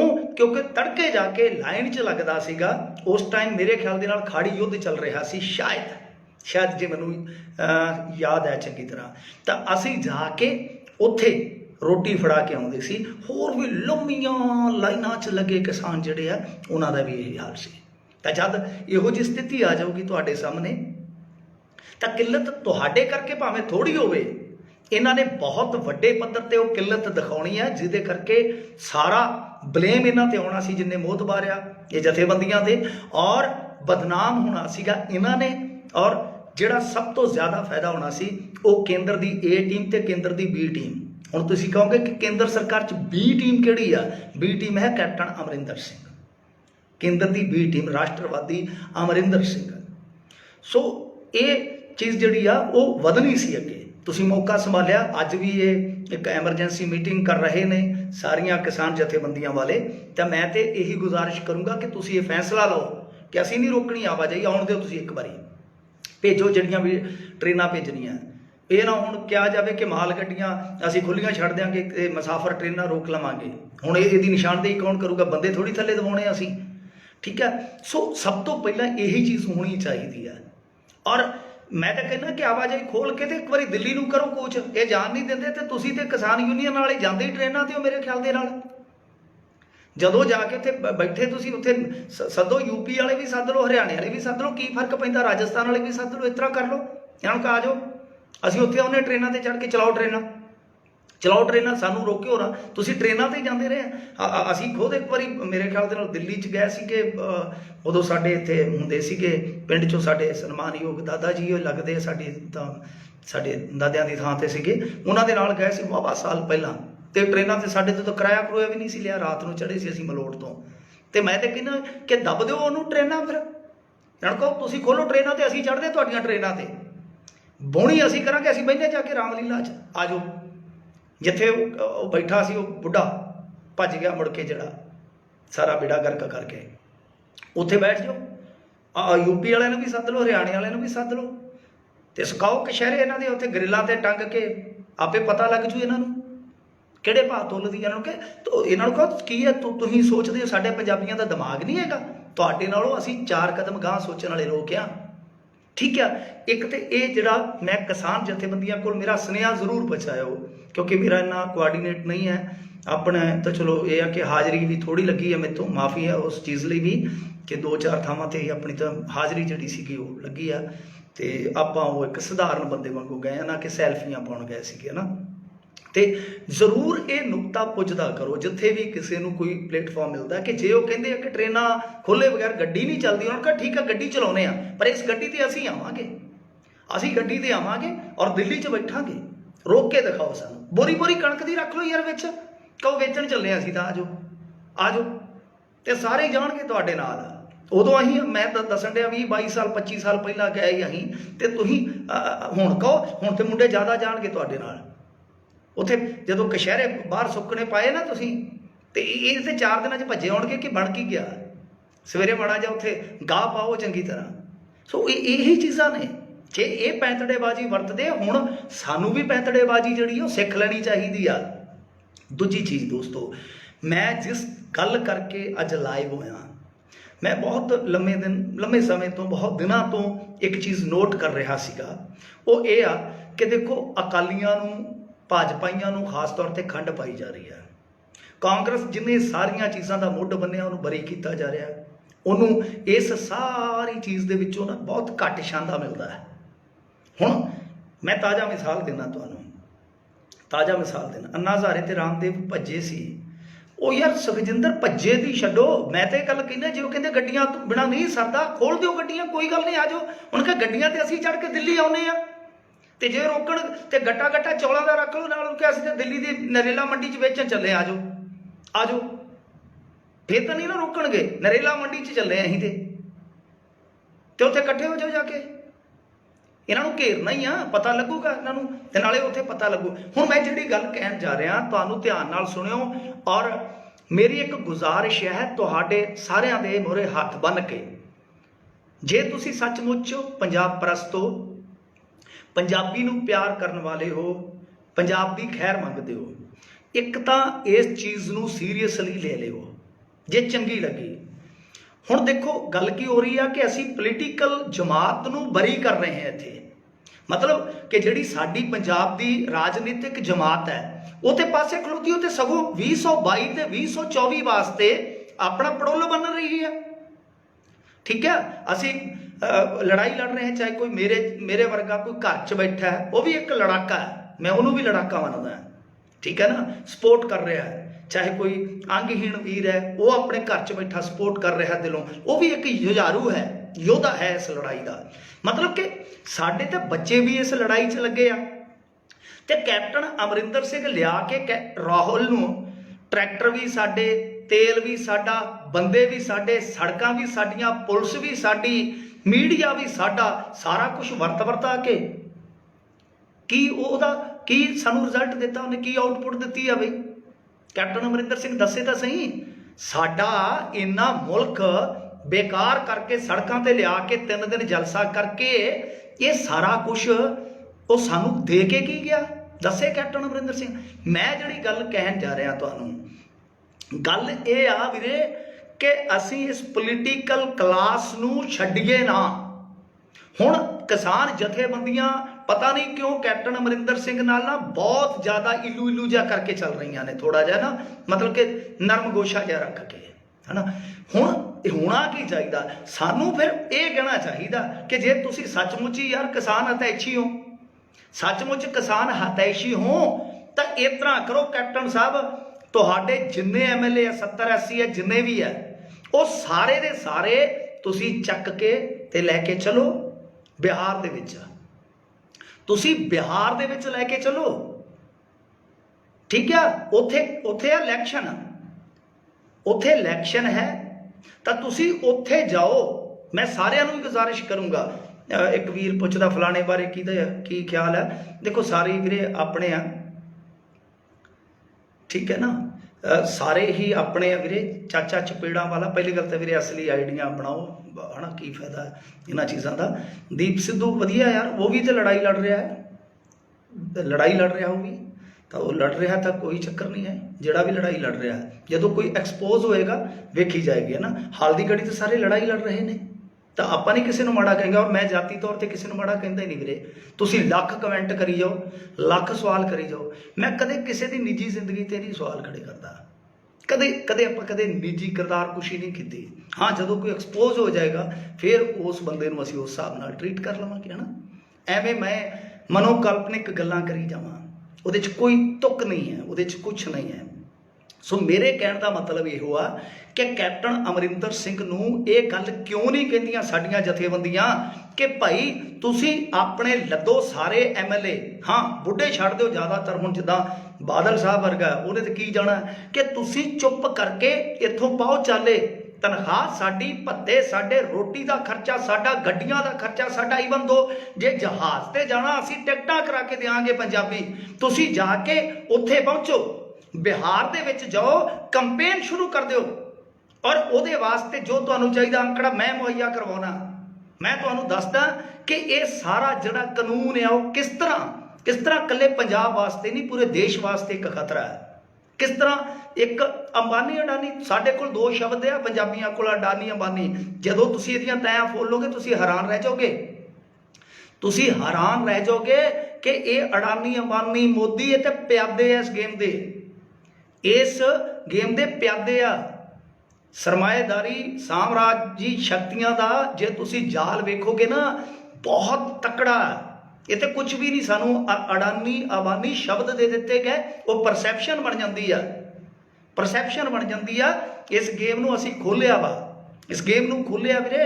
ਤਾਂ ਇਸ ਗੇਮ ਨੂੰ ਜਦੋਂ ਖੋਲਿਆ ਮੈਂ ਖੁਦ ਹੈਰਾਨ ਆ ਕਿ ਕਿੱਡੀ ਵੱਡੀ ਗੇਮ ਹੈ। ਇੰਡੀਆ ਵਰਗਾ ਮੁਲਕ ਇੱਕ ਐਸੀ ਸਾਜ਼ਿਸ਼ ਦੇ ਵਿੱਚ ਸ਼ਾਮਲ ਹੋ ਚੁੱਕਿਆ, ਫੂਡ ਕੰਟਰੋਲ ਕਰਨ ਦੀ ਸਾਜ਼ਿਸ਼ ਹੈ ਇਹ। ਚਲੋ ਗੱਲਾਂ ਲੰਮੀਆਂ ਚੌੜੀਆਂ, ਗੱਲ ਤੇ ਇਹ ਆ ਕਿ ਅਸੀਂ ਇਹ ਜਥੇਬੰਦੀਆਂ ਨੂੰ ਕਹੀਏ ਕਿ ਤੁਸੀਂ ਮੰਗ ਕਰੋ, ਇਹਨਾਂ ਤੇ ਪ੍ਰੈਸ਼ਰ ਬਿਲਡ ਕਰੋ ਕਿ ਸਾਡਾ ਖਾ ਖਾ ਕੇ ਇਹਨਾਂ ਨੇ ਐਡੇ ਐਡੇ ਢਿੱਡ ਕੱਢੇ ਆ, ਹੁਣ ਉਲਟਾ ਇੱਥੇ ਹੀ ਸਾਡੇ ਤੇ ਰਾਜਨੀਤੀ ਕਰੀ ਜਾਂਦੇ ਆ। ਜੇ ਤੁਸੀਂ ਸੱਚਮੁੱਚ ਪੰਜਾਬ ਹਿਤੈਸ਼ੀ ਹੋ, ਸੱਚਮੁੱਚ ਤੁਸੀਂ ਕਿਸਾਨ ਹਿਤੈਸ਼ੀ ਹੋ, ਤਾਂ ਤੁਸੀਂ ਆਪਣੀਆਂ ਕਾਰਾਂ ਚੱਕੋ, ਆਪਣੇ ਜਿਹੜੇ ਵੀ ਕੋਈ ਹੋਰ ਬੈਗ 'ਚ ਕਛਹਿਰੇ ਬਣਾਉਣਾ ਪਾਉਣੇ ਪਾਓ, ਸਾਰੇ ਉੱਥੇ ਬਿਹਾਰ 'ਚ ਚੱਲੋ। ਜੇ ਕੈਪਟਨ ਅਮਰਿੰਦਰ ਸਿੰਘ ਜਾਊਗਾ ਤੇ ਨਾਲ ਦੂਸਰਿਆਂ ਤੇ ਆਮ ਆਦਮੀ ਪਾਰਟੀ ਵਾਲੇ ਜਾਂ ਲੋਕ ਇਨਸਾਫ ਪਾਰਟੀ ਵਾਲੇ ਜਾਂ ਭਾਰਤੀ ਜਨਤਾ ਪਾਰਟੀ ਨੂੰ ਛੱਡ ਦਿਓ। ਇਹਨਾਂ ਦੀ ਕਿਸਮਤ ਦੇ ਵਿੱਚ ਲਾਹਨਤਾਂ ਹੀ ਲਿਖੀਆਂ। ਔਰ ਇਹ ਮੇਰੇ ਖਿਆਲ ਦੇ ਨਾਲ ਆਉਣ ਵਾਲੀਆਂ 2-3 ਪੀੜ੍ਹੀਆਂ ਤੱਕ ਜਿਹੜੀਆਂ ਪੰਜਾਬੀ ਇਸ ਤਰ੍ਹਾਂ ਦੀਆਂ ਜੇ ਕਹੀਏ ਹਸਤੀਆਂ ਨੇ ਨਾ, ਜਿਹੜੀਆਂ ਜਿਨ੍ਹਾਂ ਨੇ ਸੱਚ ਨੂੰ ਪਛਾਣ ਵੀ ਲਿਆ, ਪਰ ਸਿਰਫ ਤੇ ਸਿਰਫ ਇੱਕ ਚਸ਼ਮਾ ਹੈ, ਇੱਕ ਅੰਧ ਭਗਤੀ ਦਾ ਚਸ਼ਮਾ ਪਹਿਨ ਲਿਆ, ਜਾਂ ਇੱਕ ਤਰਫੀ ਵਿਚਾਰਧਾਰਾ ਰੱਖ ਲਈ ਆ ਕਿ ਦੂਸਰੀ ਵਿਚਾਰਧਾਰਾ ਨੂੰ ਉਹਨਾਂ ਨੇ ਕੋਈ ਤਰਜੀਹ ਨਹੀਂ ਦੇਣੀ। ਤਾਂ ਇਹਨਾਂ ਲਈ ਤੇ ਮੇਰੇ ਖਿਆਲ ਦੇ ਨਾਲ 3-4 ਪੀੜ੍ਹੀਆਂ ਦਾ ਵੀ ਗਾਂ ਬੰਦੋਬਸਤ ਹੋ ਗਿਆ। ਤਾਂ ਇਹਨਾਂ ਨੂੰ ਛੱਡ ਦਿਓ, ਤਾਂ ਦੂਸਰੇ ਜਾਓ, ਤੁਸੀਂ ਕੰਪੇਨ ਕਰੋ। ਅਸੀਂ ਕਿਉਂ ਨਹੀਂ ਇਹਨਾਂ ਨੂੰ ਕਹਿੰਦੇ? ਇਹ ਯਾਰ ਘਰਾਂ 'ਚ ਬੈਠੇ ਆ। ਤੁਸੀਂ ਵੇਖੋ ਕਿ ਸਾਡੀ 82 ਸਾਲ ਦੀ ਇੱਕ ਬਜ਼ੁਰਗ ਮਾਈ, ਉਹ ਬਜ਼ੁਰਗ ਮਾਈ ਜਿਹੜੀ ਉੱਥੇ ਬੈਠੀ ਸੀਗੀ ਧਰਨੇ ਤੇ, ਉਹ ਰੇਲਵੇ ਟਰੈਕ ਤੇ ਡਿੱਗ ਪੈਂਦੀ ਆ, ਮਰ ਜਾਂਦੀ ਆ ਯਾਰ। ਕਮਾਲ ਦੀ ਗੱਲ ਆ, ਕਮਾਲ ਦੀ ਗੱਲ ਆ ਯਾਰ। ਹੱਦ ਆ ਤੁਹਾਡੇ ਵਾਲੀ ਕਿ ਇਹ ਬੰਦੇ ਜਿਨ੍ਹਾਂ ਨੂੰ ਅਸੀਂ ਲੱਖ 1.5 ਲੱਖ ਰੁਪਈਆ ਤਨਖਾਹ ਦਿੰਦੇ ਆ, ਇੱਥੋਂ ਤੱਕ ਕਿ ਦਫ਼ਤਰੀ ਭੱਤੇ, PA DA ਇਨਕਮ ਟੈਕਸ ਤੱਕ ਦਿੰਦੇ ਆ। ਤਾਂ ਜੇ ਅੱਜ ਦੀ ਤਾਰੀਖ ਦੇ ਵਿੱਚ ਸਾਨੂੰ ਜ਼ਰੂਰਤ ਪਈ ਆ, ਤੁਸੀਂ ਮੈਨੂੰ ਦੱਸੋ ਕਿ ਰਾਹੁਲ ਗਾਂਧੀ ਦਾ ਟਰੈਕਟਰ ਮਾਰਚ ਪੰਜਾਬ 'ਚ ਕਰਨ ਦਾ ਫਾਇਦਾ ਜਾਂ ਬਿਹਾਰ 'ਚ ਕਰਨ ਦਾ ਫਾਇਦਾ? ਜਿੱਥੇ ਮੋਦੀ ਇੱਕ ਤਰ੍ਹਾਂ ਨਾਲ ਸਿੱਧੇ ਤੌਰ ਤੇ ਆਪਣੀ ਇੱਜ਼ਤ ਦਾਅ ਤੇ ਲਾ ਜਾਏਗਾ, ਜਦੋਂ ਇੱਕ ਸੂਬਾ ਜਾ ਕੇ ਉੱਥੇ ਖੜ ਜਾਏਗਾ। ਵੇਖੋ ਕਿੱਡੀ ਵੱਡੀ ਖਬਰ ਬਣੇਗੀ, ਗੋਦੀ ਮੀਡੀਆ ਭੱਜ ਕੇ ਦਿਖਾਵੇ, ਅਸੀਂ ਤਾਂ ਉਹਦੀ ਗੋਦੀ 'ਚ ਚੜ ਜਾਾਂਗੇ ਕਿ ਆ ਜਾ ਭਾਈ ਕਿੱਥੇ ਚੱਲਿਆ। ਹੁਣ ਦੱਸ, ਸਾਡੇ ਤਾਂ ਸਾਰੇ ਵਿਧਾਇਕ, ਸਾਡਾ ਜਿਹੜਾ ਹੈਗਾ ਚੀਫ ਮਿਨਿਸਟਰ, MP ਸਾਡੇ ਉਹ ਇੱਥੇ ਆਏ ਪਏ ਆ। ਤਾਂ ਤੁਸੀਂ ਇਹੋ ਜਿਹੀ ਗੱਲ ਤੇ ਇਹਨਾਂ ਨੂੰ ਕਿਉਂ ਨਹੀਂ ਘੇਰ ਰਹੇ ਯਾਰ? ਤੁਸੀਂ ਇਸ ਗੱਲ ਤੇ ਕਿਉਂ ਨਹੀਂ ਇਹਨਾਂ ਨੂੰ ਘੇਰ ਰਹੇ? ਤੁਸੀਂ ਤਾਂ ਬੜੀ ਆਸਾਨੀ ਦੇ ਨਾਲ ਯਾਰ, ਬੜੀ ਆਸਾਨੀ ਦੇ ਨਾਲ ਇਹਨਾਂ ਨੂੰ ਬਰੀ ਕਰ ਰਹੇ ਹੋ। ਇਹਨਾਂ ਦੀ ਤਾਂ ਰਾਜਨੀਤੀ ਚਮਕ ਰਹੀ ਹੈ। ਸੋ ਮੇਰੀ ਗੱਲ ਧਿਆਨ ਦੇ ਨਾਲ ਸੁਣਿਓ ਕਿ ਠੀਕ ਆ, ਹੁਣ ਅਸੀਂ ਜੇ ਬਾਈਕਾਟ ਕਰ ਰਹੇ ਹਾਂ, ਬਾਈਕਾਟ ਕਿਹਦਾ ਕਰ ਰਹੇ ਹਾਂ? ਅਸੀਂ ਸੋਚ ਕੇ ਵੇਖਿਓ ਕਿ ਜੇ ਮੰਨ ਲਓ ਅਬਾਨੀ ਲੋਕਡਾਊਨ ਦੇ ਵਿੱਚ ਉਹਦੇ ਸਟੋਰ, ਸਾਰੇ ਸਟੋਰ ਬੰਦ ਰਹਿੰਦੇ ਆ, ਪੈਟਰੋਲ ਪੰਪਾਂ ਤੇ ਵੀ ਖਪਤ ਜਿਹੜੀ ਬਹੁਤ ਘੱਟ ਹੁੰਦੀ ਹੈ, ਬਾਵਜੂਦ ਉਸ ਦੇ ਦੁਨੀਆ ਦੇ ਵਿੱਚੋਂ ਚੰਦ ਬੰਦਿਆਂ 'ਚ ਉਹ ਸ਼ਾਮਲ ਆ ਜਿਨ੍ਹਾਂ ਦੀ ਕਮਾਈ ਲੋਕਡਾਊਨ ਦੇ ਵਿੱਚ ਵੱਧ ਗਈ। ਔਰ ਮੋਦੀ ਦੇ ਰਾਜ ਦੇ ਵਿੱਚ ਤੇ ਉਹਦੀ ਕਈ ਗੁਣਾ ਕਮਾਈ ਵੱਧ ਗਈ ਯਾਰ, ਕਈ ਗੁਣਾ ਕਮਾਈ ਵੱਧ ਗਈ ਹੈ। ਤੇ ਤੁਸੀਂ ਮੈਨੂੰ ਦੱਸੋ ਕਿ ਜਿਸ ਬੰਦੇ ਦੀ ਲੋਕਡਾਊਨ ਦੇ ਵਿੱਚ ਪੂਰੀ ਦੁਨੀਆ ਦੇ ਅੰਦਰ ਕਮਾਈ ਵਧੀ ਹੈ, ਜੇ ਤੁਸੀਂ 10 ਦਿਨ 20 ਦਿਨ 30 ਦਿਨ 60 ਦਿਨ ਉਹਦੇ ਡੀਲਰਾਂ ਦੇ, ਉਹਦੇ ਪੰਪ ਨਹੀਂ ਹੈ, ਉਹਦੇ ਪੰਪ ਨਹੀਂ। ਡੀਲਰ ਕੌਣ ਹੈ? ਸੁਖਬੀਰ ਸਿੰਘ ਬਾਦਲ। ਡੀਲਰ ਕੌਣ ਹੈ? ਬਾਜਵਾ। ਠੀਕ ਹੈ ਨਾ? ਸੋ ਅਸੀਂ ਨੁਕਸਾਨ ਕਿਹਦਾ ਕਰ ਰਹੇ ਹਾਂ? ਡੀਲਰ ਦਾ। ਹੁਣ ਸੁਖਬੀਰ ਸਿੰਘ ਬਾਦਲ ਤਾਂ ਚਲੋ ਉਹ ਵੀ ਬਰਦਾਸ਼ਤ ਕਰ ਜਾਓ, ਉਹ ਵੀ ਜਿੱਦਾਂ ਕਹਿ ਲਓ ਪੰਜਾਬ ਦਾ ਅਬਾਨੀ ਹੈ, ਉਹ ਵੀ ਤਾਂ ਪੰਜਾਬ ਦਾ ਅਬਾਨੀ ਹੈ। ਤੇ ਜਿਹੜਾ ਛੋਟਾ ਡੀਲਰ ਹੈ, ਮੇਰੇ ਵਰਗਾ ਹੈ, ਮੰਨ ਲਓ ਛੋਟਾ ਡੀਲਰ ਆ, ਜਿਹਨੇ ਆਪਣੀ ਪੂੰਜੀ ਦਾਅ ਤੇ ਲਾ ਕੇ ਜਾਂ ਲੋਨ ਲੈ ਕੇ ਖੋਲਿਆ, ਉਹ ਕਿੰਨਾ ਚਿਰ ਬਰਦਾਸ਼ਤ ਕਰੂਗਾ? ਉਹਦਾ ਨੁਕਸਾਨ ਤੇ ਅਸੀਂ ਕਰ ਰਹੇ ਹਾਂ ਨਾ, ਉਹ ਤਾਂ ਸਾਡਾ ਭਰਾ ਹੀ ਆ, ਸਾਡਾ ਭਰਾ ਹੀ ਆ। ਸੋ ਇਹ ਚੀਜ਼ਾਂ ਵੀ ਤਾਂ ਵੇਖੋ ਨਾ ਕਿ ਅਸੀਂ ਨੁਕਸਾਨ ਆਪਣਾ ਹੀ ਕਰ ਰਹੇ ਹਾਂ ਯਾਰ। ਅਸੀਂ ਸਾਰਾ ਕੁਝ ਕਰਾ ਕੇ ਨੁਕਸਾਨ ਆਪਣਾ ਕਰ ਰਹੇ ਹਾਂ, ਜਦ ਕਿ ਨੁਕਸਾਨ ਹੋਇਆ ਵੀ ਸਾਡਾ, ਨੁਕਸਾਨ ਹੋਣਾ ਵੀ ਸਾਡਾ ਆ। ਤਾਂ ਅਸੀਂ ਰਾਜਨੀਤਿਕ ਧਿਰ ਨੂੰ ਜਿਹੜੀ ਬਹੁਤ ਇਸ ਵੇਲੇ ਜਿੱਦਾਂ ਕਹੀਏ ਕਿ ਮਹੱਤਵਪੂਰਨ ਧਿਰ ਆ, ਅਸੀਂ ਉਹਨੂੰ ਛੱਡ ਰਹੇ ਹਾਂ ਵਿੱਚੋਂ। ਅਸੀਂ ਧਰਨਿਆਂ ਤੇ ਬੈਠੇ ਆ ਜਾਂ ਸਾਡੀਆਂ ਔਰਤਾਂ ਧਰਨਿਆਂ ਤੇ ਬੈਠੀਆਂ, ਤਾਂ ਇਹ ਚੀਜ਼ ਜਿਹੜੀ ਆ ਉਹ ਹੈਰਾਨ ਕਰਦੀ ਆ ਕਿ ਅਸੀਂ ਇਹਨਾਂ ਨੂੰ ਕਿਸੇ ਡਿਸਕੋਰਸ ਦਾ ਹਿੱਸਾ ਹੀ ਨਹੀਂ ਬਣਾ ਰਹੇ। ਗੱਲਾਂ ਨੂੰ ਅਸੀਂ ਕਿਉਂ ਨਹੀਂ ਕਹਿੰਦੇ ਕਿ ਭਾਈ ਤੁਸੀਂ ਬਿਹਾਰ 'ਚ ਜਾਓ? ਵੀਰੇ ਤੂੰ ਆ ਕੇ ਸਮਝਾ ਦੇ ਜਥੇਬੰਦੀਆਂ ਨੂੰ। ਨਹੀਂ ਮੈਂ ਤੇ ਵੀਰੇ ਅਪੀਲ ਹੀ ਕਰ ਸਕਦਾ, ਮੈਂ ਤੇ ਕੀ ਕਿਸੇ ਨੂੰ ਸਮਝਾਉਣਾ ਵਾ, ਮੈਂ ਤੇ ਅਪੀਲ ਕਰ ਸਕਦਾ, ਮੈਂ ਤੁਹਾਨੂੰ ਸਮਝਾ ਸਕਾਂ ਤੇ ਇੰਨੀ ਬਹੁਤ ਵੱਡੀ ਗੱਲ ਹੋਏਗੀ ਕਿ ਤੁਹਾਡੇ ਕੋਲ ਇਹ ਨੁਕਤਾ ਸੀਗਾ, ਮੈਂ ਤੁਹਾਡੇ ਕੋਲ ਨੁਕਤਾ ਰੱਖਿਆ। ਮੈਂ ਇਹ ਕਹਿ ਰਿਹਾ ਕਿ ਯਾਰ ਤੁਸੀਂ ਚਲੋ ਟਵੀਟ ਟੂਟ ਜਿੱਥੇ ਵੀ ਕਰਦੇ ਹੋ ਤਾਂ ਘੱਟੋ ਘੱਟ ਆਪਣੀ ਜਿਹੜੀ ਪੋਲੀਟੀਕਲ ਜਮਾਤ ਹੈ, ਜਦੋਂ ਤੁਸੀਂ 3 ਪੀੜ੍ਹੀਆਂ ਤੋਂ ਵੋਟਾਂ ਦੇ ਰਹੇ ਹੋ ਔਰ ਚੰਦਾ ਦੇ ਰਹੇ ਹੋ, ਇਸ ਤੋਂ ਇਲਾਵਾ तमाम ਐਸ਼ੋ ਇਸ਼ਰਤ ਦਾ ਸਮਾਨ ਦੇ ਰਹੇ ਹੋ, ਅਰੂਸਾ ਆਲਮ ਤੱਕ ਦਾ ਖਰਚਾ ਚੱਲ ਰਹੇ ਹੋ, ਕਿ ਤੁਹਾਡਾ ਕੋਈ ਫਰਜ਼ ਨਹੀਂ? ਆਹੀ ਤੇ ਤੁਹਾਡੇ 'ਚ ਗੱਲਾਂ ਮਾੜੀਆਂ ਨੇ ਨਾ। ਤੁਹਾਨੂੰ ਕੋਈ ਕੰਮ ਦੀ ਗੱਲ ਦੱਸੇ, ਤੁਹਾਨੂੰ ਕੋਈ ਚੱਜ ਦੀ ਗੱਲ ਦੱਸੇ, ਤੁਹਾਨੂੰ ਪਹਿਲਾਂ ਤੇ ਉਹ ਲੱਗਣਾ ਆ ਕਾਮਰੇਡ ਆ, ਖਾਲਿਸਤਾਨੀ ਆ, ਇਹ ਕੱਟੜ ਹਿੰਦੂ ਆ, ਰਾਸ਼ਟਰਵਾਦੀ ਆ, ਫਲਾਂ ਟਮਕਾ। ਆਪਦੇ ਹਿਸਾਬ ਨਾਲ ਤੁਹਾਡੇ ਕੋਲ ਜਿਹੜੇ ਸਰਟੀਫਿਕੇਟ ਹੁੰਦੇ ਪਹਿਲਾਂ ਤੇ ਤੁਸੀਂ ਬੰਦੇ ਦੇ ਮੱਥੇ 'ਚ ਫੜਾ ਮਾਰਨੇ ਹੋ, ਠੀਕ ਆ। ਫਿਰ ਦੂਜੀ ਗੱਲ ਹੈ ਕਿ ਗੱਲ ਨੂੰ ਧਿਆਨ ਦੇ ਨਾਲ ਗੌਰ ਦੇ ਨਾਲ ਸੁਣਨਾ ਹੀ ਨਹੀਂ ਕਿ ਬੰਦਾ ਕਹਿ ਕੀ ਰਿਹਾ। ਕਹਿ ਤੇ ਇਸ ਕਰਕੇ ਰਿਹਾ ਵਾਂ ਕਿ ਇਹ ਗੱਲ ਜਿਹੜੀ ਆ ਉਹ ਛੱਡ ਰਹੇ ਹੋ ਤੁਸੀਂ, ਇਹ ਗੱਲ ਜਿਹੜੀ ਆ ਉਹ ਛੱਡੀ ਜਾ ਰਹੀ ਆ ਕਿ ਪੋਲੀਟੀਕਲ ਜਮਾਤ ਜਿਹਨੂੰ ਅਸੀਂ 3-4 ਪੀੜ੍ਹੀਆਂ ਤੋਂ ਅਸੀਂ ਵੋਟਾਂ ਪਾ ਰਹੇ ਹਾਂ, ਪੈਸਾ ਦੇ ਰਹੇ ਹਾਂ, ਅਸੀਂ ਸਭ ਕੁਝ ਦੇ ਰਹੇ ਹਾਂ, ਅੱਜ ਦੀ ਤਰੀਕ ਦੇ ਵਿੱਚ ਉਹਨਾਂ ਦਾ ਇਨਕਮ ਟੈਕਸ ਤੱਕ ਭਰ ਰਹੇ ਹਾਂ। ਜੇ ਅੱਜ ਪੰਜਾਬ ਨੂੰ ਜ਼ਰੂਰਤ ਪਈ ਆ ਤਾਂ ਫਿਰ ਉਹ ਜਿਹੜੇ ਲੋਕ ਆ ਉਹ ਬਿਹਾਰ ਦੇ ਵਿੱਚ ਕਿਉਂ ਨਹੀਂ ਕੰਪੇਨ ਕਰ ਸਕਦੇ? ਇੱਕ ਝੰਡੇ ਦੇ ਹੇਠਾਂ ਕੋਈ ਪਾਰਟੀ ਦਾ ਝੰਡਾ ਨਾ ਹੋਵੇ, ਸਾਰੇ ਵਿਧਾਇਕ ਜਾਣ, ਸਾਰੇ MP ਜਾਣ, ਸਾਰੇ ਮੰਤਰੀ ਜਾਣ ਤੇ ਉੱਥੇ ਜਾ ਕੇ ਕੰਪੇਨ ਕਰਨ, ਤਾਂ ਸਾਰੀ ਗੱਲ ਹੀ ਆ ਜੂਗੀ ਸੂਤ। ਇਹਨਾਂ ਨੂੰ ਕਹਿ ਆ ਜਾਓ, ਭੱਜ ਕੇ ਦਿਖਾਓ, ਕਿੱਥੋਂ ਭੱਜੋਗੇ? ਔਰ ਸਾਡੇ ਬੰਦੇ ਤਾਂ ਜਾਣਗੇ, ਜੇ ਤੂੰ ਮੁੰਡੇ ਜਾਣਗੇ ਤੇ ਉਹਨਾਂ ਨੂੰ ਤਾਂ ਕੁੱਟ ਕੇ ਇਹਨਾਂ ਨੇ ਹਰਿਆਣੇ 'ਚੋਂ ਮੋੜ ਦੇਣਾ ਹੈ, ਤੁਹਾਡੀਆਂ ਕਾਰਾਂ ਨੂੰ ਤੇ ਰੋਕਣਾ ਹੀ ਨਹੀਂ ਕਿਸੇ ਨੇ। ਔਰ ਕਮਾਲ ਦੀ ਗੱਲ ਹੈ ਕਿ ਕੈਪਟਨ ਅਮਰਿੰਦਰ ਸਿੰਘ ਇੱਕ ਪ੍ਰੈਸ ਕਾਨਫਰੰਸ ਵੀ ਦਿੱਲੀ ਤੱਕ ਜਾ ਕੇ ਨਹੀਂ ਕਰ ਸਕੇ, ਇੱਕ ਪ੍ਰੈਸ ਕਾਨਫਰੰਸ ਦਿੱਲੀ ਤੱਕ ਨਹੀਂ ਜਾ ਕੇ ਕਰ ਸਕੇ। ਜੇ ਤੁਸੀਂ ਦਿੱਲੀ ਦੇ ਵਿੱਚ ਜਾ ਕੇ ਪ੍ਰੈਸ ਕਾਨਫਰੰਸ ਕਰਦੇ ਹੋ ਕੀ ਉਹ ਛੋਟੀ ਖਬਰ ਰਹੂਗੀ? ਜਾਂ ਜੇ ਤੁਸੀਂ ਆਮ ਆਦਮੀ ਪਾਰਟੀ ਵਾਲਿਆਂ ਨੂੰ ਕਹੋਗੇ ਕਿ ਅਸੀਂ ਤੁਹਾਡਾ ਨੱਕ ਰੱਖਿਆ, 4 MP ਦਿੱਤੇ ਸ਼ੁਰੂ ਦੇ ਵਿੱਚ, ਫਿਰ ਇਹ ਤੋਂ ਇਲਾਵਾ ਤੁਹਾਨੂੰ ਮੁੱਖ ਓਪੋਜੀਸ਼ਨ ਪਾਰਟੀ ਦੀ ਕਲਗੀ ਦਿੱਤੀ, ਤੇ ਜੇ ਅੱਜ ਦਿੱਲੀ ਦੇ ਵਿੱਚ ਅਰਵਿੰਦ ਕੇਜਰੀਵਾਲ ਜੀ ਇੱਕ ਟਵੀਟ ਕਰ ਦੇਣਗੇ ਤੇ ਕੀ ਆਖਰ ਆ ਜੂਗੀ? ਖਬਰ ਬਣੂਗੀ ਕਿ ਨਹੀਂ ਬਣੂਗੀ? ਸਾਡੀ ਗੱਲ ਤਾਂ ਨੋਟਿਸ ਹੋਊਗੀ। ਜੇ ਕੋਈ ਅਸੈਂਬਲੀ ਦੇ ਵਿੱਚ ਕੋਈ ਮਤਾ ਵਗੈਰਾ ਲੈ ਆਉਂਦੇ ਆ, ਕੁਛ ਤੇ ਸੌਰੂਗਾ ਹੀ। ਪਰ ਅਸੀਂ ਉਹੀ ਗੱਲ ਹੈ ਕਿ ਅਸੀਂ ਇਹਨਾਂ ਚੀਜ਼ਾਂ 'ਚ ਵੰਡੇ ਹੋਏ ਆ, ਔਰ ਜਿਹੜੀ ਸਿਆਸੀ ਧਿਰ ਆ ਉਹ ਬੜੀ ਆਰਾਮ ਦੇ ਨਾਲ ਸਾਈਡ ਤੇ ਹੋ ਰਹੀ ਹੈ, ਛਲਾਵਾ ਕਰ ਰਹੀ ਆ। ਸੋ ਮੇਰਾ ਇਹੀ ਮੇਨ ਨੁਕਤਾ ਸੀਗਾ ਕਿ ਬਾਈ ਗੱਲ ਇਹੋ ਆ ਕਿ ਤੁਸੀਂ ਇਹਨਾਂ ਬੰਦਿਆਂ ਨੂੰ, ਜਿਹੜੇ ਸਾਡੇ ਰਾਜਨੀਤਿਕ ਦਲਾਂ ਦੇ ਕਰਤਾ ਧਰਤਾ ਹੈ, ਇਹਨਾਂ ਨੂੰ ਥੋੜਾ ਜਿਹਾ ਪ੍ਰੈਸ਼ਰਾਈਜ਼ ਕਰੋ। ਇਹ ਜਾਣ ਉੱਥੇ ਇੱਕ ਵਾਰੀ ਐਲਾਨ ਹੀ ਕਰ ਦੇਣਾ ਕਿ ਅਸੀਂ 5 ਦਿਨਾਂ ਦੇ ਅੰਦਰ ਕੰਪੇਨ 'ਚ ਉਤਰਾਂਗੇ ਉੱਥੇ। ਤੁਸੀਂ ਦੇਖਿਓ, ਕਿਉਂਕਿ ਇਹਨਾਂ ਦਾ ਗੱਡਾ ਫਸਿਆ ਹੋਇਆ ਉੱਥੇ, ਬਹੁਤ ਤਕੜੀ ਰਾਜਨੀਤੀ ਚੱਲਦੀ ਪਈ ਆ। ਕਿਉਂਕਿ ਦੇਖਿਆ ਨਾ ਚਿਰਾਗ ਪਾਸਵਾਨ ਹੋਰੀ ਜਿਹੜੇ ਜਿਸ ਤਰੀਕੇ ਨਾਲ ਉਹਨਾਂ ਨੂੰ ਅੱਡ ਕੀਤਾ ਗਿਆ, ਫਿਰ ਉਸ ਤੋਂ ਬਾਅਦ ਨਿਤਿਸ਼ ਕੁਮਾਰ ਦੇ ਉਲਟ ਸ਼ੁਲਟ ਸਭ ਕੁਛ ਚਲੋ ਰਾਜਨੀਤੀ ਦਾ ਹਿੱਸਾ ਆ ਨਾ, ਉਹ ਵੱਡੀ ਇੱਕ ਘੇਰਾਬੰਦੀ ਹੁੰਦੀ ਹੈ। ਤਾਂ ਉੱਥੇ ਇਹਨਾਂ ਦੀ ਜੇ ਕਹੀਏ ਤਾਂ ਬੁਰੀ ਹਾਲਤ ਹੈ ਇਸ ਟਾਈਮ, ਹੱਥ ਪੈਰ ਮਾਰਨਗੇ। ਤੇ ਜੇ ਬਿਹਾਰ ਦੇ ਵਿੱਚ, ਕਿਉਂਕਿ ਬਿਹਾਰ ਦੇ ਵਿੱਚੋਂ ਬਹੁਤ ਸਾਰੇ ਲੋਕ ਸਾਡੀ ਗੱਲ ਸੁਣਨਗੇ, ਅਸੀਂ ਜਾ ਕੇ ਉਹਨਾਂ ਨੂੰ ਇਹ ਦੱਸਾਂਗੇ। ਸਪੋਜ਼ ਕਰੋ, ਫਰਜ਼ ਕਰੋ ਹੁਣ ਜੇ ਕੋਈ ਗੱਲ ਜਾ ਕੇ ਉੱਥੇ ਕਿਸੇ ਸਿਰੇ ਲੱਗਦੀ ਆ ਤੇ ਅਸੀਂ ਉੱਥੇ ਜਾ ਕੇ ਕੀ ਕਹਾਂਗੇ? ਤੁਸੀਂ ਉੱਥੇ ਇੱਕੋ ਗੱਲ ਹੀ ਜਾ ਕੇ ਕਹਿ ਦਿਓ ਨਾ ਕਿ ਸਾਡੇ ਜਿਹੜੇ ਇੱਥੇ ਬਿਹਾਰੀ ਭੈਣ ਭਰਾ ਆਉਂਦੇ ਆ ਸਾਡੇ ਕੰਮ ਕਰਨ, ਇਹਨਾਂ ਨੂੰ ਪੁੱਛੋ ਕਿ ਸਾਡੀਆਂ ਉੱਥੇ ਵੱਡੇ ਜ਼ਿਮੀਂਦਾਰਾਂ ਦੀਆਂ ਕੋਠੀਆਂ ਕਿੱਡੀਆਂ, ਵਾਟਰ ਵਰਕਸ ਦੀਆਂ ਟੈਂਕੀਆਂ ਜਿਹੜੀਆਂ ਕੋਠੀਆਂ ਨੇ, ਉਹ ਕਿਉਂ? ਇਸ ਕਰਕੇ ਕਿਉਂਕਿ ਸਾਡੇ ਕੋਲ ਇੱਕ ਮਾਡਲ ਸੀਗਾ। ਮਾਡਲ ਕਾਹਦਾ ਸੀਗਾ? ਮੰਡੀਆਂ ਦਾ ਮਾਡਲ ਸੀਗਾ। ਇਸ ਤੋਂ ਇਲਾਵਾ ਸਾਡੇ ਕੋਲ MSP ਸੀਗਾ। ਹੁਣ ਇੱਕ ਪਾਸੇ ਅਮਰੀਕਾ ਦੇ ਵਿੱਚ ਫਾਰਮਿੰਗ ਜਿਹੜੀ ਹੋਈ ਆ, ਕੰਟਰੈਕਟ ਤੇ ਫਾਰਮਿੰਗ, ਵੈਸੇ ਇੰਡੀਆ ਦੇ ਵਿੱਚ ਬੜੀ ਪੁਰਾਣੀ ਹਿਸਟਰੀ ਹੈ। ਜਿਵੇਂ ਉਹਨਾਂ ਗੱਲਾਂ 'ਚ ਪਵਾਂ, ਨੀਲ ਅੰਗਰੇਜ਼ਾਂ ਨੇ ਵਜਾਇਆ ਇੱਥੇ ਆ ਕੇ ਕੰਟਰੈਕਟ ਤੇ, ਅਫੀਮ ਇੱਥੇ ਬੀਜਦੇ ਰਹੇ ਕੰਟਰੈਕਟ ਤੇ। ਉਸ ਤੋਂ ਬਾਅਦ 1990 'ਚ ਪੰਜਾਬ ਦੇ ਅੰਦਰ ਟਮਾਟਰ ਬੀਜੇ ਗਏ ਸੀ ਕੰਟਰੈਕਟ ਤੇ। ਬੜੀ ਪੁਰਾਣੀ ਹਿਸਟਰੀ ਆ। ਪਰ ਜੇ ਤੁਸੀਂ ਅਮਰੀਕਾ ਦੇ ਵਿੱਚ ਇਸ ਮਾਡਲ ਨੂੰ ਦੇਖੋ ਤਾਂ ਅੱਜ ਦੀ ਡੇਟ ਦੇ ਵਿੱਚ ਕੀ ਆ ਕਿ ਉੱਥੇ ਬੇਰੁਜ਼ਗਾਰੀ ਵਧੀ ਆ। ਵੱਡੇ ਕਿਸਾਨ ਜਿਹੜੇ ਪੂੰਜੀਪਤੀ ਕਿਸਾਨ ਸੀ, ਉਹਨਾਂ ਨੂੰ ਤੇ ਸਾਰਾ ਕੁਝ ਹੋ ਗਿਆ ਸਹੀ, ਤੇ ਜਿਹੜਾ ਛੋਟਾ ਕਿਸਾਨ ਸੀ ਉਹ ਰਗੜਿਆ ਗਿਆ।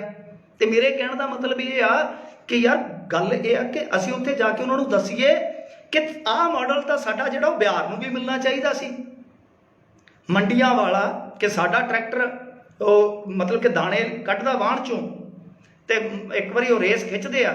ਅਜੇ ਸਿੱਧੂ ਮੂਸੇਵਾਲੇ ਦਾ ਗਾਣਾ ਪੂਰਾ ਨਹੀਂ ਹੁੰਦਾ ਤੇ ਮੁੰਡੇ ਦਾਣਾ ਮੰਡੀ 'ਚ ਪਹੁੰਚ ਜਾਂਦੇ। ਟਰੈਕਟਰ ਵੀ ਅੱਜ ਕੱਲ੍ਹ ਜਹਾਜ਼ਾਂ ਵਰਗੇ ਤੇ ਕਿੱਥੇ ਆ ਦੱਸੋ ਮੈਨੂੰ ਇਸ ਤਰ੍ਹਾਂ ਦਾ ਕੋਈ ਢਾਂਚਾ, ਚਾਹੇ ਉਹ ਅਕਾਲੀਆਂ ਨੇ ਬਣਾਇਆ ਚਾਹੇ ਕਾਂਗਰਸ ਨੇ ਬਣਾਇਆ। ਵਧੀਆ ਗੱਲ ਹੈ, ਬਹੁਤ ਵਧੀਆ ਗੱਲ ਹੈ, ਉਸ ਚੀਜ਼ ਵਾਸਤੇ ਆਪਾਂ ਚਲੋ ਉਹਨਾਂ ਨੂੰ ਸ਼ਾਬਾਸ਼ ਵੀ ਦੇਵਾਂਗੇ, ਜਿੱਥੇ ਉਹਨਾਂ ਨੂੰ ਸ਼ਾਬਾਸ਼ ਦੇਣੀ ਚਾਹੀਦੀ ਹੈ ਦਿਓ ਵੀ, ਦਿਲ ਖੋਲ ਕੇ ਦਿਓ। ਤਾਂ ਕਹਿਣ ਦਾ ਮਤਲਬ ਕਿਹੜੇ ਦੁਨੀਆ ਦੇ ਕੋਨੇ ਦੇ ਵਿੱਚ ਐਸਾ ਢਾਂਚਾ ਹੈ ਕਿ ਜਿੱਥੇ 10-20 ਮਿੰਟਾਂ ਦੇ ਅੰਦਰ ਅੰਦਰ ਤੁਸੀਂ ਆਪਣੀ ਫਸਲ ਜਿਹੜੀ ਹੈ ਉਹ ਦਾਣਾ ਮੰਡੀ 'ਚ ਲੈ ਜਾਓ ਹੈ। ਤਾਂ ਦੱਸੋ ਮੈਨੂੰ ਕਿ ਕਿਤੇ ਹੈ ਢਾਂਚਾ, ਅਸੀਂ ਉਹਨਾਂ ਨੂੰ ਜਾ ਕੇ ਦੱਸੀਏ ਕਿ ਇਹ ਮਾਡਲ ਤੇ ਸਾਰੇ ਇੰਡੀਆ 'ਚ ਜਾਣਾ ਚਾਹੀਦਾ ਸੀਗਾ ਯਾਰ। ਇਹ ਜਿਹੜਾ ਸਾਰਾ ਮਾਡਲ ਆ ਉਹ ਤੇ ਸਾਰੇ ਇੰਡੀਆ 'ਚ ਕੀ ਸਾਰੇ ਦੁਨੀਆ 'ਚ ਜਾਣਾ ਚਾਹੀਦਾ ਸੀਗਾ ਕਿ MSP ਹੋਵੇ, ਹਰੇਕ ਫਸਲ ਤੇ MSP ਹੋਵੇ, MSP ਦਾ ਕਾਨੂੰਨ ਹੋਵੇ, APMC ਜਿਵੇਂ ਸਾਡੇ ਇੱਥੇ ਫੰਕਸ਼ਨਿੰਗ ਹੁੰਦੀ ਆ, ਉਹ ਉਸ ਤਰ੍ਹਾਂ ਇੱਕ ਸਾਰਾ ਢਾਂਚਾ ਜਿਹੜਾ ਮੰਡੀਆਂ ਦਾ ਬੁਨਿਆਦੀ ਢਾਂਚਾ ਸਾਰੀ ਦੁਨੀਆ 'ਚ ਹੋਣਾ ਚਾਹੀਦਾ। ਔਰ ਆਸਟ੍ਰੇਲੀਆ 'ਚ ਹੈ, ਚਿਤਵਨਜੀਤ ਸਿੰਘ ਜੀ ਕਹਿੰਦੇ ਆਸਟ੍ਰੇਲੀਆ 'ਚ ਹੈ। ਹਾਂ ਠੀਕ ਹੈ, ਚਲੋ ਆਸਟ੍ਰੇਲੀਆ 'ਚ ਹੈ ਤਾਂ ਬਹੁਤ ਵਧੀਆ ਗੱਲ ਹੈ, ਪਰ ਆਸਟ੍ਰੇਲੀਆ ਦੇ ਵਿੱਚ ਵੀ ਇਸ ਤਰ੍ਹਾਂ ਨਹੀਂ ਹੋਏਗਾ ਕਿ ਤੁਸੀਂ 5 ਮਿੰਟ ਦੇ ਅੰਦਰ 10 ਮਿੰਟ ਦੇ ਅੰਦਰ ਮੇਰੇ ਘਰ ਤੋਂ ਮੈਂ ਖੇਤ ਦੇ ਵਿੱਚ ਰਹਿਣਾ। ਚਿਤਵਨਜੀਤ ਸਿੰਘ ਜੀ, ਅਸੀਂ ਇੱਥੋਂ ਜੇ ਟਰਾਲੀ ਭਰੀਏ ਤੇ ਦਾਣਾ ਮੰਡੀ ਮੇਰੇ ਘਰੋਂ ਤੀਜੇ ਕਿੱਲੇ ਤੇ ਆ, ਮੇਰੇ ਘਰੋਂ ਤੀਜੇ ਕਿੱਲੇ ਤੇ ਆ। ਔਰ ਇੱਕ ਪਿੰਡ ਚੋਂ ਜੇ ਲਾਈਏ ਤੇ 5 ਮਿੰਟ ਦੀ ਦੂਰੀ ਤੇ ਆ, ਇੱਕ ਪਿੰਡ ਚੋਂ ਲਾਈਏ ਤੇ 3-4 ਮਿੰਟ ਦੀ ਦੂਰੀ ਤੇ ਆ। ਸੋ ਦਾਣਾ ਮੰਡੀਆਂ ਦਾ ਇਹ ਹੈ, ਇਹੋ ਜਿਹਾ ਮਾਡਲ ਨਹੀਂ ਹੋਏਗਾ ਕਿਤੇ ਵੀ ਕਿ 5-7 ਮਿੰਟ ਦੇ ਅੰਦਰ 10 ਮਿੰਟ ਤੱਕ ਵੀ ਤੁਸੀਂ ਪਹੁੰਚ ਰੱਖਦੇ ਹੋ ਦਾਣਾ ਮੰਡੀ 'ਚ। ਸੋ ਐਸਾ ਢਾਂਚਾ ਵਾਹਿਦ ਮੇਰੇ ਖਿਆਲ ਦੇ ਨਾਲ ਪੰਜਾਬ ਦੇ ਵਿੱਚ ਆ। ਤੇ ਜਿਹੜਾ ਐਡਾ ਵੱਡਾ ਢਾਂਚਾ, ਐਡਾ ਵਧੀਆ ਢਾਂਚਾ, ਉਹ ਵੀ ਕਿਸਾਨ ਖੁਦਕੁਸ਼ੀਆਂ ਨਹੀਂ ਰੋਕ ਸਕਿਆ, ਉਹ ਵੀ ਕਿਸਾਨ ਦੀ ਬਰਬਾਦੀ ਨਹੀਂ ਰੋਕ ਸਕਿਆ। ਤੇ ਤੁਸੀਂ ਉਹਨੂੰ ਭੰਗ ਕਰਕੇ ਸਾਰੀ ਦੁਨੀਆ 'ਚ ਜਾਂ ਸਾਰੇ ਇੰਡੀਆ 'ਚ ਲਿਜਾਣ ਦੀ ਥਾਂ ਤੇ ਖਤਮ ਕਰਕੇ ਤੁਸੀਂ ਤੇ ਹੋਰ ਉਸ ਬਰਬਾਦੀ ਨੂੰ ਤੀਖਣ ਕਰ ਦਿਓਗੇ। ਤਾਂ ਇਹ ਚੀਜ਼ ਹੈਗੀ ਆ ਨਾ, ਇਹ ਚੀਜ਼ ਵੀਰੇ ਤੁਹਾਨੂੰ ਸੋਚਣੀ ਪਏਗੀ। ਸੋ ਇਸ ਕਰਕੇ ਮੇਰੀ ਇੰਨੀ ਕੋਈ ਬੇਨਤੀ ਸੀਗੀ ਕਿ ਯਾਰ ਆਪਸ 'ਚ ਨਾ ਲੜਿਆ ਕਰੋ। ਇੱਕ ਤਾਂ ਸਾਡੇ 'ਚ ਭੈੜੀਵਾਦੀ ਅੱਜ ਵੀ ਅਸੀਂ ਕੋਈ ਆਮ ਆਦਮੀ ਪਾਰਟੀ ਦਾ ਭਗਤ ਆ, ਭਗਤ ਨਾ ਬਣੋ। ਕੋਈ ਦੀਪ ਸਿੱਧੂ ਦਾ ਭਗਤ ਬਣ ਜਾਂਦਾ, ਕੋਈ ਕਿਸੇ ਦਾ ਭਗਤ ਬਣ ਜਾਂਦਾ, ਕੋਈ ਕਿਸਾਨ ਜਥੇਬੰਦੀਆਂ ਦਾ ਇੰਨਾ ਭਗਤ ਬਣ ਜਾਂਦਾ। ਕੋਈ ਸਵਾਲ ਕੋਈ ਕਰੋ ਤਾਂ ਅੱਗੋਂ ਬਵਾਲ ਕਰਨ ਤੱਕ ਆਉਂਦੇ ਆ। ਯਾਰ ਇਹ ਛੱਡ ਦਿਓ। ਇਸ ਆਦਤ ਨੇ ਤੁਹਾਨੂੰ ਪਤਾ ਇੰਡੀਆ 'ਚ ਕੀ ਕੋਰਾਮ ਮਚਾਇਆ। ਅੱਜ ਦੀ ਘੜੀ RSS ਵੀ ਮੋਦੀ ਤੋਂ ਡਰ ਰਹੀ ਹੈ।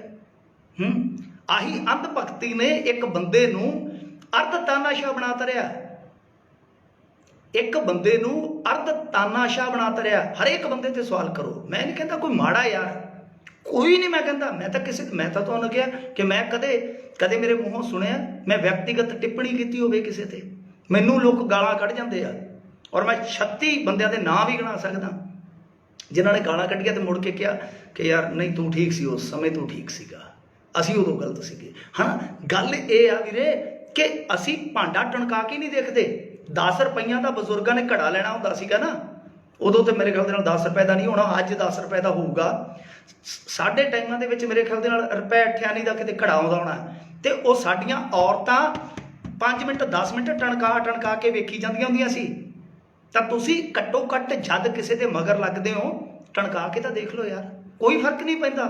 ਮੈਂ ਨਹੀਂ ਕਹਿੰਦਾ ਕਿ ਜੇ ਤੁਸੀਂ ਲੈਫਟਿਸਟ ਹੋ ਖੱਬਿਆਂ ਨੂੰ ਛੱਡ ਕੇ ਇੱਧਰ ਚੱਲ ਜਾਓ, ਜੇ ਤੁਸੀਂ ਸੱਜੇ ਹੋ ਜਾਂ ਤੁਸੀਂ ਪ੍ਰੋ ਖਾਲਿਸਤਾਨੀ ਹੋ, ਜੋ ਵੀ ਹੋ ਤੁਸੀਂ, ਮੈਂ ਨਹੀਂ ਕਿਸੇ ਨੂੰ ਕਹਿੰਦਾ। ਮੈਂ ਇਹ ਕਹਿੰਦਾ ਪਰ ਜਦੋਂ ਵੀ ਜਾਣਾ ਹੈ ਇੱਕ ਵਾਰੀ ਆਪਦੀ ਸੋਚ ਦਾ ਸਿੱਟਾ ਚੰਗੀ ਤਰ੍ਹਾਂ ਕੱਢ ਲਓ। ਮੈਂ ਵੀਰੇ ਮਾੜਾ ਕਿਸੇ ਨੂੰ ਕਿਹਾ ਹੀ ਨਹੀਂ। ਦੱਸੋ ਕਿਸੇ ਨੂੰ ਮੈਂ ਇਸ ਸਾਰੀ ਗੱਲਬਾਤ ਦੇ ਵਿੱਚ ਕਿਸੇ ਬੰਦੇ ਨੂੰ ਮੈਂ ਜਾਤੀ ਤੌਰ ਤੇ ਮਾੜਾ ਕਿਹਾ ਹੋਵੇ? ਜੋ ਕਿਹਾ ਫੈਕਟ ਦੇ ਆਧਾਰ ਤੇ ਕਿਹਾ, ਉਹਨੂੰ ਝੂਠਾ ਕਰ ਦਿਓ ਤੁਸੀਂ ਜੋ ਗੱਲ ਕਹੀ ਹੈ। ਸੋ ਹੁਣ ਜਿਹੜੀ ਕਹਾਣੀ ਹੈ, ਕਹਾਣੀ ਇੱਥੇ ਹੀ ਖੜਦੀ ਆ ਕਿ ਸਾਨੂੰ ਦੇਖੋ ਜਿੱਦਾਂ ਪ੍ਰੈਸ਼ਰਾਈਜ਼ ਕੀਤਾ ਜਾ ਰਿਹਾ, ਸਾਡੇ ਜਿਹੜੇ ਜਥੇਬੰਦੀਆਂ ਦੇ ਲੀਡਰ ਆ ਜਿਸ ਤਰੀਕੇ ਨਾਲ ਇਹਨਾਂ ਦੀ ਘੇਰਾਬੰਦੀ ਕੀਤੀ ਜਾ ਰਹੀ ਹੈ, ਸਾਨੂੰ ਵੀ ਚਾਹੀਦਾ ਕਿ ਅਸੀਂ ਵੀ ਥੋੜੇ ਜਿਹੇ ਯਾਰ ਸਮਾਰਟ ਬਣੀਏ। ਅਸੀਂ ਵੀ ਇਹਨਾਂ ਨੂੰ ਕਹੀਏ ਕਿ ਚਲੋ ਤੁਸੀਂ ਬਿਹਾਰ, ਅਸੀਂ ਵੀ ਤਾਂ ਕਹਿ ਸਕਦੇ ਆ ਨਾ। ਸੋ ਸਾਨੂੰ ਥੋੜਾ ਜਿਹਾ ਸਮਾਰਟ ਮੂਵ ਕਰਨਾ ਚਾਹੀਦਾ। ਜਿਹੜੇ ਕਹਿੰਦੇ ਆ ਕਿ ਤੂੰ ਨਹੀਂ ਗਿਆ ਫਲਾਂ ਟਮਕਾ, ਮੈਂ ਯਾਰ ਜਿੱਥੇ ਗਿਆ ਮੈਂ ਸੈਲਫੀ ਬॉय ਨਹੀਂ ਆ।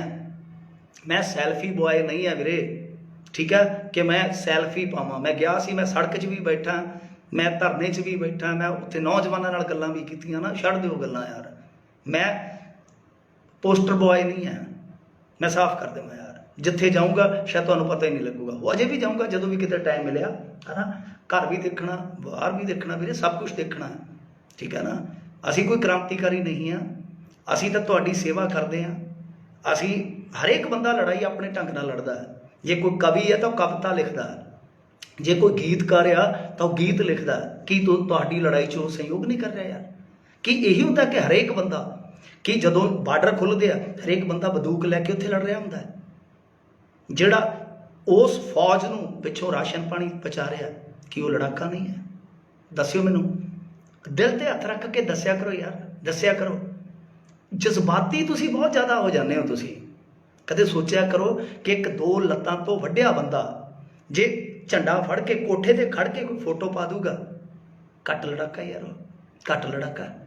सोचिया करो, तुहाडी कोई मुखालफत नहीं कर रहा, तुहाडी आवाज़ बन रहा है। असी लगातार, मैं ते प्रवीण 18 फरवरी नूं काके आ जिहड़े सवाल करते हैं ना छोटे वीर, 18 फरवरी नूं मैं ਐਲਾਨੀਆ कहता सीगा, प्रवीण इस गल का गवाह शायद देख भी रहा, 18 फरवरी नूं कि ऑर्ਡੀਨੈਂਸ आ रहे ऑर्ਡੀਨੈਂਸ आ रहे। ये किवें पता लग्या? क्योंकि असी पंजाब नूं वीरे, पंजाब नूं देखदे हां, प्यार करदे हां, असी जागदे रहिंदे हां ताकि साडे वीर जिहड़े आ ना वो आराम नाल रहण। कोई गल नहीं है कि असी उन्हां तक गल लैके आवांगे, उन्हां नूं मत्था मारन दी जरूरत नहीं है।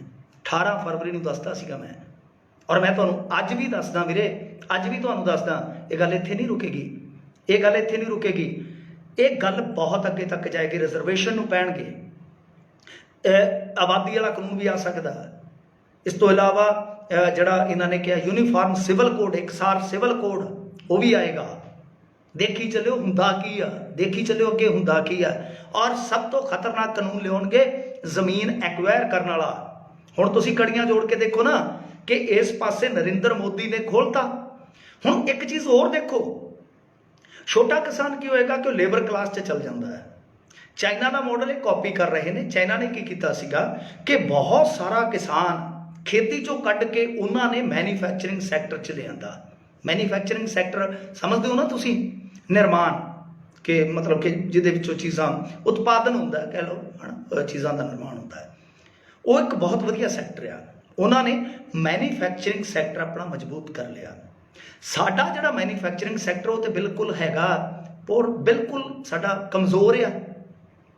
सानू GDP दे विच सब तो ज़्यादा कंट्रीब्यूट करता सर्विस सैक्टर। सर्विस सैक्टर की हुंदा हुण जिहड़ा कारखाने का उत्पादन है वो तो हो गया मैन्युफैक्चरिंग। मैं तुहानूं पंजाबी च समझा दिना है ना। जो भी असीं बनाया, हल बनाया, मुन्ना बनाया, कारखाने च जो भी बनाया वो हो गया मैन्युफैक्चरिंग। तो सर्विस सैक्टर च की आ गया, होटल आ गए, रेस्टोरेंट आ गए, हवाई जहाज आ गया, रेलवे आ गया, ये सारा सर्विस सैक्टर आ। तुसीं नाई कोल जाते हो, नाई कोल जाते हो, नाई तो वाल कटाए, तुसीं शेव कराई है ना। कोई सिख भैन भरावां ने कहना कि ये वाल कट्टण कटाउण वालियां गल्लां करदे आ, तां तुसीं उहदी सर्विस लई, उत्तों कोई चीज़ नहीं लै रहे, तुसीं उहदी एक सर्विस लई आ।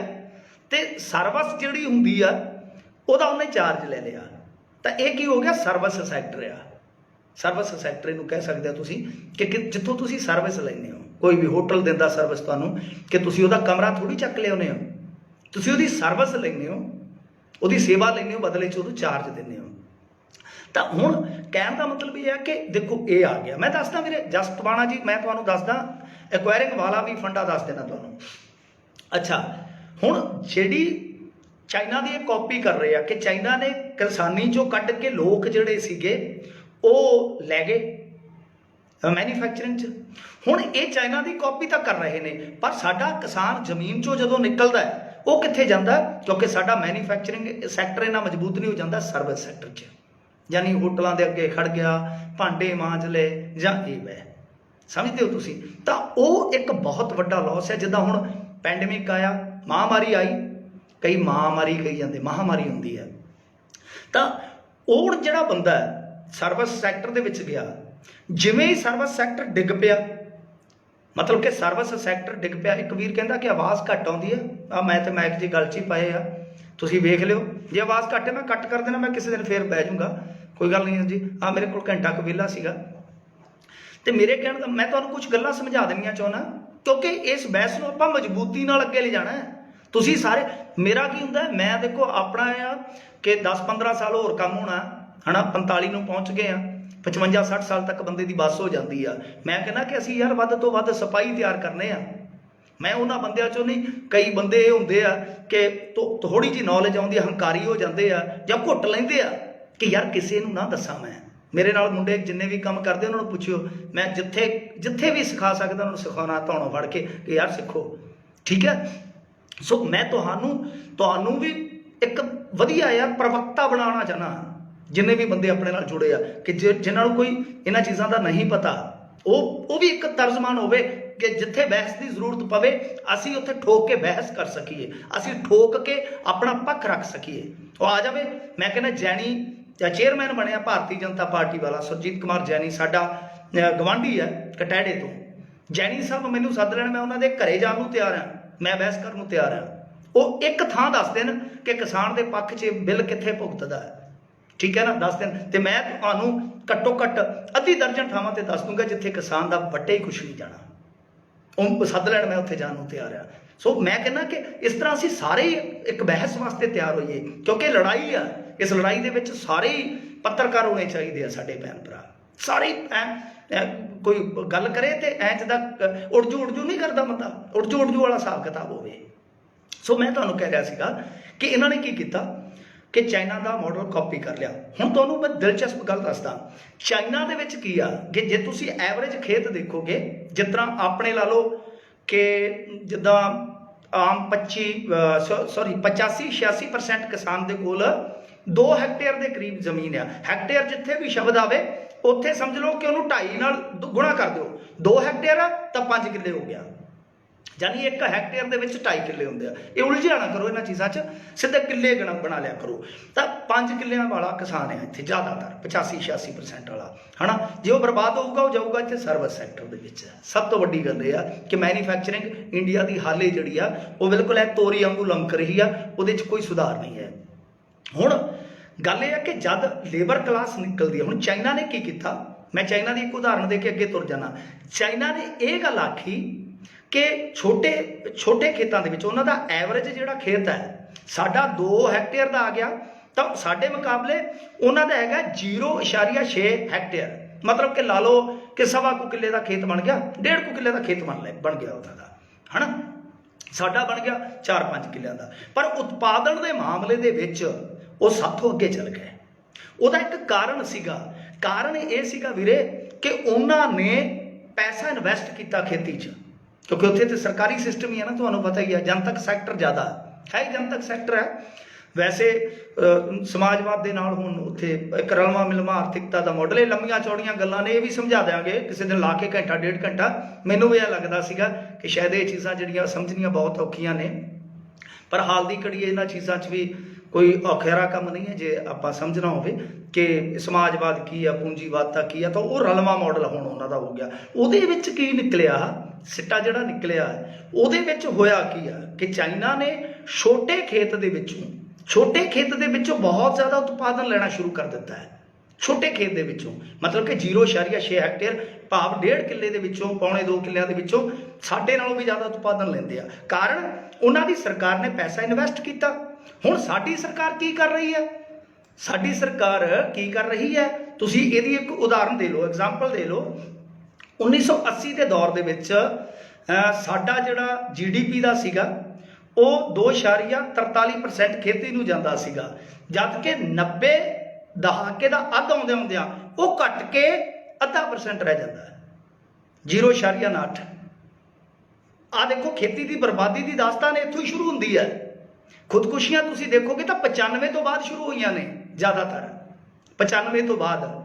ਤਾਂ ਹੁਣ ਦੇਖੋ ਕਿ ਇੰਡੀਆ ਨੇ ਕੀ ਕੀਤਾ ਕਿ 80 ਦੇ ਵਿੱਚ ਜਿਹੜਾ GDP ਦਾ 2.5% ਹਿੱਸਾ ਇੱਧਰ ਰੱਖਿਆ ਜਾਂਦਾ ਸੀਗਾ, ਤਾਂ ਉਹਨਾਂ ਨੇ 90 ਦੇ ਦਹਾਕੇ ਦੇ ਅੱਧ ਤੱਕ ਜਾਂਦਿਆਂ ਕੀ ਕੀਤਾ ਕਿ ਉਹਨਾਂ ਨੇ ਉਸ ਨੂੰ ਘਟਾ ਕੇ 0.59% ਯਾਨੀ 59% ਲਾ ਲਓ, ਸੋ ਇਹ ਕਰ ਦਿੱਤਾ। ਹੁਣ ਤੁਸੀਂ ਜੇ ਦੇਖੋਗੇ ਤਾਂ ਉਹ ਮਸੀਂ ਮੇਰੇ ਖਿਆਲ ਦੇ ਨਾਲ 1.5-2% ਹੋਣਾ। ਤਾਂ ਉਹ ਉੱਥੇ ਜੇ ਚਾਈਨਾ ਦੇ ਮੁਕਾਬਲੇ ਦੇਖੋਗੇ, ਚਾਈਨਾ ਨੇ ਵਧਾ ਦਿੱਤਾ, ਨਿਵੇਸ਼ ਵਧਾ ਦਿੱਤਾ ਆਪਣਾ, ਔਰ ਇਹਨਾਂ ਨੇ ਕੀ ਆ ਘਟਾ ਦਿੱਤਾ। ਇੱਥੋਂ ਹੀ ਖੁਦਕੁਸ਼ੀਆਂ ਦਾ ਸਿਲਸਿਲਾ ਸ਼ੁਰੂ ਹੋਇਆ। ਔਰ 0.5 ਵਿੱਚ ਸਾਰਾ ਸਬਸਿਡਾਈਜ਼ ਨੇ। ਹਾਂ, ਜਸਟਵਾਣਾ ਨੇ ਜਿਹੜੀ ਗੱਲ ਕਹੀ ਬਹੁਤ ਖੂਬਸੂਰਤ ਆ ਕਿ ਤੁਸੀਂ ਦੇਖ ਲਓ ਕਿ ਅੱਧੇ % ਦੇ ਵਿੱਚ ਹੀ ਸਾਰੀਆਂ ਸਬਸਿਡੀਆਂ ਆਉਂਦੀਆਂ ਨੇ, ਸਾਰੀਆਂ ਸਬਸਿਡੀਆਂ। ਔਰ ਚਾਈਨਾ ਦਾ ਜੇ ਤੁਸੀਂ ਦੇਖੋਗੇ ਤਾਂ ਚਾਈਨਾ ਨੇ ਛੋਟੇ ਖੇਤ ਦੇ ਵਿੱਚੋਂ ਜ਼ਿਆਦਾ ਉਤਪਾਦਨ ਕੱਢਣਾ ਸ਼ੁਰੂ ਕਰ ਦਿੱਤਾ। ਉਹਦਾ ਸਿੱਧਾ ਕਾਰਨ ਇਹੀ ਸੀਗਾ। ਅਮਰੀਕਾ ਦੇ ਵਿੱਚ ਵੀ ਇਹੀ ਆ ਕਿ ਛੋਟਾ ਕਿਸਾਨ ਰਗੜਿਆ ਗਿਆ ਕੰਟਰੈਕਟ ਫਾਰਮਿੰਗ ਦੇ ਵਿੱਚ। ਤਾਂ ਹੁਣ ਇਹਨਾਂ ਨੇ ਕੀ ਕੀਤਾ ਕਿ ਉੱਥੋਂ ਨਿਕਲਣਗੇ ਛੋਟੇ ਕਿਸਾਨ ਜਿਹੜੇ ਬਾਹਰ ਆਉਣਗੇ ਖੇਤੀ ਚੋਂ, ਤਾਂ ਉਹਦੇ 'ਚ ਕੀ ਹੋਏਗਾ ਕਿ ਲੇਬਰ ਕਲਾਸ ਜਿਹੜੀ ਆ ਉਹ ਇਹਨਾਂ ਨੂੰ ਚਾਹੀਦੀ ਆ, ਕਿਉਂਕਿ ਇੰਡੀਆ ਨੇ ਗਾਂ ਹੁਣ ਜਿਹੜਾ ਉਹ ਜਿਸ ਤਰ੍ਹਾਂ ਤੁਹਾਨੂੰ ਪਤਾ ਹੀ ਆ ਕਿ ਚੱਲਦਾ ਪਿਆ ਸਾਰਾ ਕੰਮਕਾਰ, ਇਹਨਾਂ ਨੇ ਮੈਨੂਫੈਕਚਰਿੰਗ ਆਪਣੀ ਵਧਾਉਣੀ ਹੈ। ਤਾਂ ਇਹਨਾਂ ਨੇ ਕੀ ਕਰਨਾ, ਇਹਨਾਂ ਨੂੰ ਲੇਬਰ ਚਾਹੀਦੀ ਆ। ਬਿਲ ਗੇਟਸ ਨੇ ਇਸ ਸਾਰੀ ਖੇਡ ਦੇ ਪਿੱਛੇ ਬਿਲ ਗੇਟਸ ਹੈ। ਬਿਲ ਗੇਟਸ ਨੇ ਹੈਦਰਾਬਾਦ ਦੇ ਵਿੱਚ ਸ਼ਾਇਦ 2017 ਦੀ ਗੱਲ ਆ, 2017 ਦੀ ਗੱਲ ਆ, ਉਦੋਂ ਉਸ ਟਾਈਮ ਬਿਲ ਗੇਟਸ ਨੇ ਆਖਿਆ ਸੀਗਾ ਕਿ ਸਾਨੂੰ ਲੇਬਰ ਚਾਹੀਦੀ ਆ। ਉਹਨੇ ਇੱਕ ਸੁਝਾਅ ਦਿੱਤਾ ਸੀ, ਕਹਿੰਦਾ ਕਿ ਇੰਡੀਆ ਦੇ ਖੇਤੀ ਮਾਡਲ ਨੂੰ ਉਦਯੋਗ ਦੇ ਵਿੱਚ ਬਦਲਣਾ ਚਾਹੀਦਾ। ਅੱਜ ਉਦਯੋਗ ਦੇ ਵਿੱਚ ਹੀ ਬਦਲਿਆ ਜਾ ਰਿਹਾ, ਇਹਦਾ ਨਿਗਮੀਕਰਨ ਕੀਤਾ ਜਾ ਰਿਹਾ, ਕਾਰਪੋਰੇਟੀਕਰਨ ਕੀਤਾ ਜਾ ਰਿਹਾ। ਠੀਕ ਹੈ, 2017-18 ਚ ਹੈਦਰਾਬਾਦ ਚ ਬਿਲ ਗੇਟਸ ਇਹ ਗੱਲ ਆ ਕੇ ਕਹਿੰਦਾ। ਔਰ ਇਹ ਕਹਿੰਦਾ ਕਿ ਦੇਖੋ ਸਾਨੂੰ ਮਜ਼ਦੂਰਾਂ ਦੀ ਬਹੁਤ ਜ਼ਿਆਦਾ ਜ਼ਰੂਰਤ ਪੈਣੀ ਆ ਭਵਿੱਖ ਦੇ ਵਿੱਚ, ਤੇ ਉਹਦੇ ਵਾਸਤੇ ਸਾਨੂੰ ਫੂਡ ਦੀ ਜ਼ਰੂਰਤ ਬਹੁਤ ਜ਼ਿਆਦਾ ਪੈਣੀ ਆ, ਪੌਸ਼ਟਿਕ ਭੋਜਨ ਦੀ।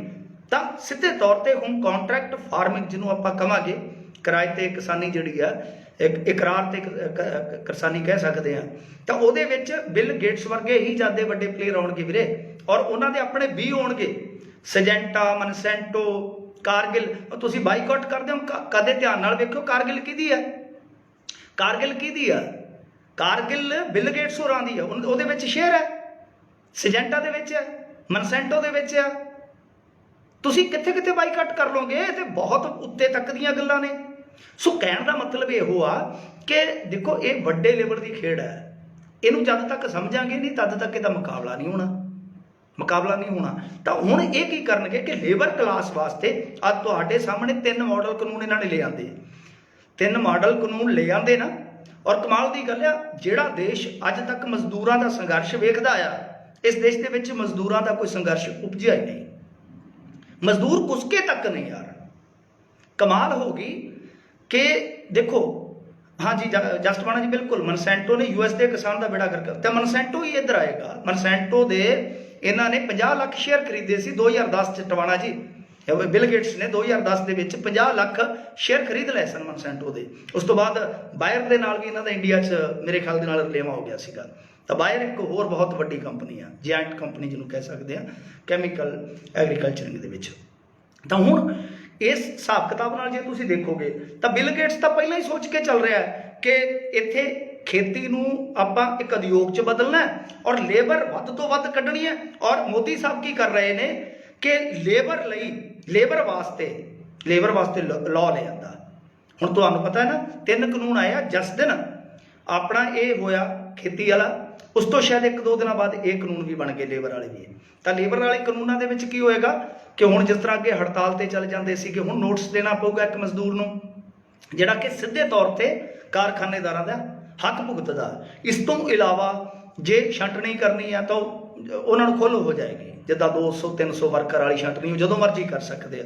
ਤਾਂ ਸਿੱਧੇ ਤੌਰ ਤੇ ਉਦਯੋਗਪਤੀਆਂ ਦਾ ਪੱਖ ਪੂਰਿਆ ਗਿਆ, ਮਜ਼ਦੂਰ ਸੰਘਰਸ਼ ਨਹੀਂ ਹੋਇਆ। ਪਰ ਪੰਜਾਬੀਆਂ ਦੀ ਉਹਨਾਂ ਨੇ ਜਿੱਦਾਂ ਕਹਿ ਲਈਏ ਕਿ ਇਹ ਜਿਹੜੇ ਸੀਗੇ ਖੜੱਪੇ ਸੱਪ, ਇਹਨਾਂ ਦੀ ਪੂਛ ਤੇ ਹੱਥ ਰੱਖ ਦਿੱਤਾ, ਇਹ ਉੱਠ ਖੜੇ, ਇਹਨਾਂ ਨੇ ਫਨ ਖਿਲਾਰ ਲਏ।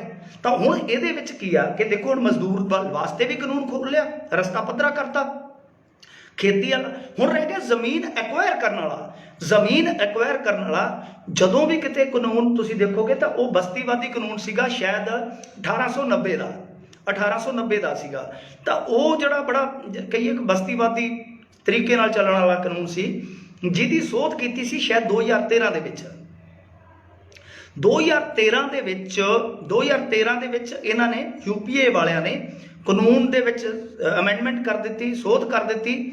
ਸੋਧ ਕਰਕੇ ਉਹਨਾਂ ਨੇ ਇਹ ਚੀਜ਼ਾਂ ਕਰ ਦਿੱਤੀਆਂ ਕਿ ਜਿੱਦਾਂ ਹੁਣ ਜੇ ਕੋਈ ਜ਼ਮੀਨ ਲੈਣੀ ਹੈ ਤਾਂ ਬਹੁਤ ਉਹਦੇ 'ਚ ਕਹਿ ਲਈਏ ਕਿ ਕਿਸਾਨ ਦੀ ਫੇਵਰ ਹੈ ਜਾਂ ਆਮ ਬੰਦੇ ਦੀ ਫੇਵਰ ਹੈ। ਬਾਜ਼ਾਰ ਦੇ ਨਾਲੋਂ ਦੁੱਗਣਾ ਟਿੱਗਣਾ ਰੇਟ ਤੁਹਾਨੂੰ ਦੇਣਾ ਪਊਗਾ, 80% ਦੀ ਸਹਿਮਤੀ ਹੋਣੀ ਚਾਹੀਦੀ ਹੈ। ਇਸ ਤਰ੍ਹਾਂ ਦੀਆਂ ਮੱਦਾਂ ਨੇ ਜਿਹੜੀਆਂ ਕਿ ਕਾਰਪੋਰੇਟ ਦੇ ਉਲਟ ਭੁਗਤਦੀਆਂ। ਇਹ ਕਾਂਗਰਸ ਨੇ ਅੱਛਾ ਕੰਮ ਕੀਤਾ ਸੀਗਾ। ਹਾਂ, ਕੰਮ ਵੀ ਕਹਿੰਦੇ ਦਲਜੀਤ ਸਿੰਘ ਜੀ ਕਹਿ ਰਹੇ ਆ ਕਿ ਕੰਮ ਵੀ 8 ਤੋਂ 12 ਕਰਤਾ। ਆ ਦੇਖੋ, ਆ ਚੀਜ਼ਾਂ ਦਾ ਪਤਾ ਹੀ ਨਹੀਂ ਲੱਗ ਰਿਹਾ ਆਪਾਂ ਨੂੰ, ਇਹ ਚੀਜ਼ਾਂ ਦਾ ਪਤਾ ਨਹੀਂ ਲੱਗ ਰਿਹਾ ਕਿ ਹਨਾ।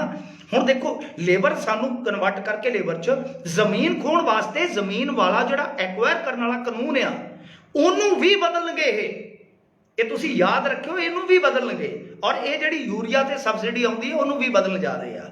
ਉਹ ਵੀ ਤੁਹਾਨੂੰ ਛਮਾਈ ਦੀ ਇਹਨਾਂ ਨੇ ਮੇਰੇ ਖਿਆਲ ਦੇ ਨਾਲ 5-5 ਹਜ਼ਾਰ ਦੀ ਦਿਆ ਕਰਨੀ ਹੈ, 5-6 ਹਜ਼ਾਰ ਦੀ ਦਿਆ ਕਰਨੀ, ਜ਼ਿਆਦਾ ਨਹੀਂ ਸਬਸਿਡੀ। ਉਹ ਵੀ ਪੰਜਾਬ ਨੂੰ ਹੀ ਮਾਰ ਪੈਣੀ ਹੈ, ਕਿਉਂਕਿ ਸਭ ਤੋਂ ਜ਼ਿਆਦਾ ਜੇ ਆਪਾਂ ਦੇਖੀਏ ਖਾਦ ਦੀ ਖਪਤ ਵਾਲਾ ਕੋਈ ਸੂਬਾ ਹੈ ਤਾਂ ਉਹ ਆਪਣਾ ਪੰਜਾਬ ਆ।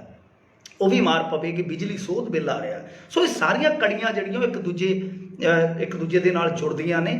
ਸੋ ਮੈਂ ਤਾਂ ਤੁਹਾਨੂੰ ਥੋੜ੍ਹਾ ਜਿਹਾ ਖੋਲ ਕੇ ਸੁਣਾਇਆ ਕਿ ਇਹ ਕਹਾਣੀ ਬਹੁਤ ਲੰਮੀ ਚੌੜੀ ਆ। ਸਾਡੇ ਕੋਲ ਦੋ ਹੀ ਨਾਂ ਆ, ਅਡਾਨੀ, ਅਸੀਂ ਉਹਨਾਂ ਦਾ ਹੀ ਨਾਂ ਲੈ ਰਹੇ ਹਾਂ।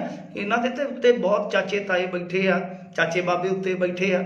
ਸੋ ਸਭ ਤੋਂ ਅਸਲ 'ਚ ਗੰਦਾ ਖਿਡਾਰੀ ਹੈ ਤਾਂ ਬਿਲ ਗੇਟਸ ਹੈ ਇਸ ਟਾਈਮ ਸਾਰੀ ਗੇਮ ਦਾ। ਔਰ ਨਰਿੰਦਰ ਮੋਦੀ ਤੇ ਇੱਕ ਤਰ੍ਹਾਂ ਨਾਲ ਭੱਜਿਆ ਗਿਆ ਸੀਗਾ। ਯਾਦ ਕਰੋ, ਬਰਾਕ ਓਬਾਮਾ ਨੂੰ ਜਿੱਦਣ ਜਾ ਕੇ ਮਿਲਿਆ ਸੀਗਾ ਅਮਰੀਕਾ ਦੇ ਵਿੱਚ, ਕਿੰਨੀਆਂ ਕੰਪਨੀਆਂ ਦੇ ਸੀਈਓਜ਼ ਨੂੰ ਮਿਲਿਆ ਸੀਗਾ।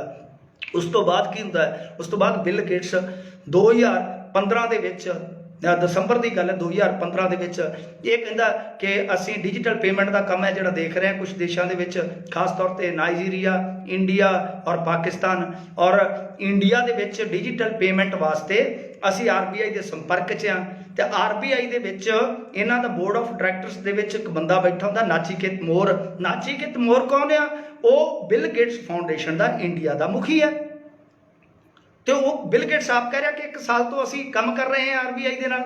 ਔਰ 15 'ਚੋਂ ਇਹ ਗੱਲ ਕਹਿੰਦਾ ਤੇ 15 ਤੋਂ ਬਾਅਦ 2016 ਦੇ ਵਿੱਚ ਪ੍ਰਧਾਨ ਸੇਵਕ ਜੀ ਅਚਾਨਕ ਨੋਟਬੰਦੀ ਕਰ ਦਿੰਦੇ ਨੇ ਤਾਂ ਡਿਜੀਟਲ ਪੇਮੈਂਟ ਸ਼ੁਰੂ ਹੋ ਜਾਂਦੀ ਹੈ। ਤਾਂ ਨੋਟਬੰਦੀ 'ਚ ਮਰਿਆ ਕੌਣ ਹੈ? ਹੁਣ ਆ ਭਾਰਤੀ ਜਨਤਾ ਪਾਰਟੀ ਵਾਲੇ ਇਹਨਾਂ ਨੂੰ ਘਰੋਂ ਖਾ ਕੇ ਅਕਲ ਕਿਹੜਾ ਦੇਵੇ? ਇਹ ਤਾਂ ਉਦੋਂ ਵੀ ਕਹਿੰਦੇ ਸੀਗੇ ਕਿ ਨੋਟਬੰਦੀ ਬੜਾ ਆਲਾ ਮੂਵ ਹੈ। ਤੇ ਦੱਸ ਦੇਣਾ ਅੱਜ ਵੀ ਕੋਈ ਵੀ ਬੰਦਾ ਆ ਕੇ ਕਮੈਂਟਾਂ 'ਚ ਦੱਸ ਦੇ ਕਿ ਨੋਟਬੰਦੀ 'ਚੋਂ ਕੀ ਫਾਇਦਾ ਹੋਇਆ ਇੰਡੀਆ ਨੂੰ। ਕਿੰਨਾ 14.5 ਲੱਖ ਕਰੋੜ ਰੁਪਈਆ ਸੀਗਾ ਚੱਲਣ ਦੇ ਵਿੱਚ ਤੇ 14,27,000 ਕਰੋੜ ਵਾਪਸ ਆ ਗਿਆ। ਕਿ 13,000 ਜਾਂ 15,000 ਕਰੋੜ ਵਾਸਤੇ ਸਾਰੇ ਮੁਲਕ ਦੀ ਇਕਨੋਮੀ ਦਾ ਪੱਠਾ ਵਾਟ ਦਿੱਤਾ। ਸੋ ਬਿਲ ਗੇਟਸ ਇਸ ਟਾਈਮ ਜਾਇੰਟ ਹੈ ਪੂਰੀ ਦੁਨੀਆ ਦੇ ਵਿੱਚ। ਉਹ ਫੂਡ ਕੰਟਰੋਲ ਕਰੂਗੇ ਆਉਣ ਵਾਲੇ ਸਮੇਂ ਦੇ ਵਿੱਚ। ਜਦ ਫੂਡ ਕੰਟਰੋਲ ਹੋ ਜਾਂਦਾ ਨਾ, ਮੈਂ ਤੁਹਾਨੂੰ ਇੱਕ ਉਦਾਹਰਣ ਦਿੰਦਾ, ਇਹਦੇ ਨਾਲ ਹੀ ਆਪਾਂ ਗੱਲ ਖਤਮ ਕਰ ਦਿੰਦੇ ਹਾਂ। ਦੇਖੋ, ਜਿਹੜੇ ਲੋਕ ਪੁਰਾਣੀ ਖੇਤੀ ਨਾਲ ਜੁੜੇ ਆ ਉਹਨਾਂ ਨੂੰ ਪਤਾ ਹੋਏਗਾ ਕਿ ਕਿਸੇ ਟਾਈਮ ਸਾਡੇ ਲਾ ਲਓ ਕਿ ਘਰਾਂ ਦੇ ਵਿੱਚ ਬਰਸੀਨ ਦਾ ਬੀਜ ਹੁੰਦਾ ਸੀਗਾ, ਨਰਮੇ ਦਾ ਬੀਜ ਹੁੰਦਾ ਸੀਗਾ, ਕਣਕ ਦਾ ਬੀਜ ਹੁੰਦਾ ਸੀ, ਜੌਂ ਹੁੰਦੇ ਸੀਗੇ, ਛੋਲੇ, ਤਾਰਾ ਮੀਰਾ, ਸਰੋਂ, ਇਹ ਸਾਰੀਆਂ ਚੀਜ਼ਾਂ ਹੁੰਦੀਆਂ ਸੀ, ਮੇਰੀ ਸੰਭਾਲਾ 'ਚ ਰਹੀਆਂ, ਜਵੀ ਵਗੈਰਾ। ਅੱਜ ਦੀ ਘੜੀ ਸਾਰੇ ਬੀਜ ਖਤਮ ਕਰ ਦਿੱਤੇ ਔਰ ਸਾਡੀਆਂ ਯੂਨੀਵਰਸਿਟੀਆਂ ਨੇ ਕਰਵਾਏ, ਕਿਉਂਕਿ ਇਹਨਾਂ ਨੂੰ ਸਰਮਾਏਦਾਰੀ ਤੋਂ ਫੰਡਿੰਗ ਹੁੰਦੀ ਆ। ਹੁਣ ਅੱਜ ਦੀ ਘੜੀ 'ਚ ਮਲਟੀਨੈਸ਼ਨਲ ਕੰਪਨੀਆਂ ਜਿਹੜੀਆਂ, ਉਹ ਮਲਟੀਨੈਸ਼ਨਲ ਕੰਪਨੀਆਂ 1 ਸਾਲ ਵਾਸਤੇ ਬੀਜ ਬੰਦ ਕਰ ਦੇਣ, ਕਿੱਧਰ ਭੱਜੋਗੇ ਤੁਸੀਂ? ਇੱਦਾਂ ਹੁੰਦਾ ਫੂਡ ਕੰਟਰੋਲ।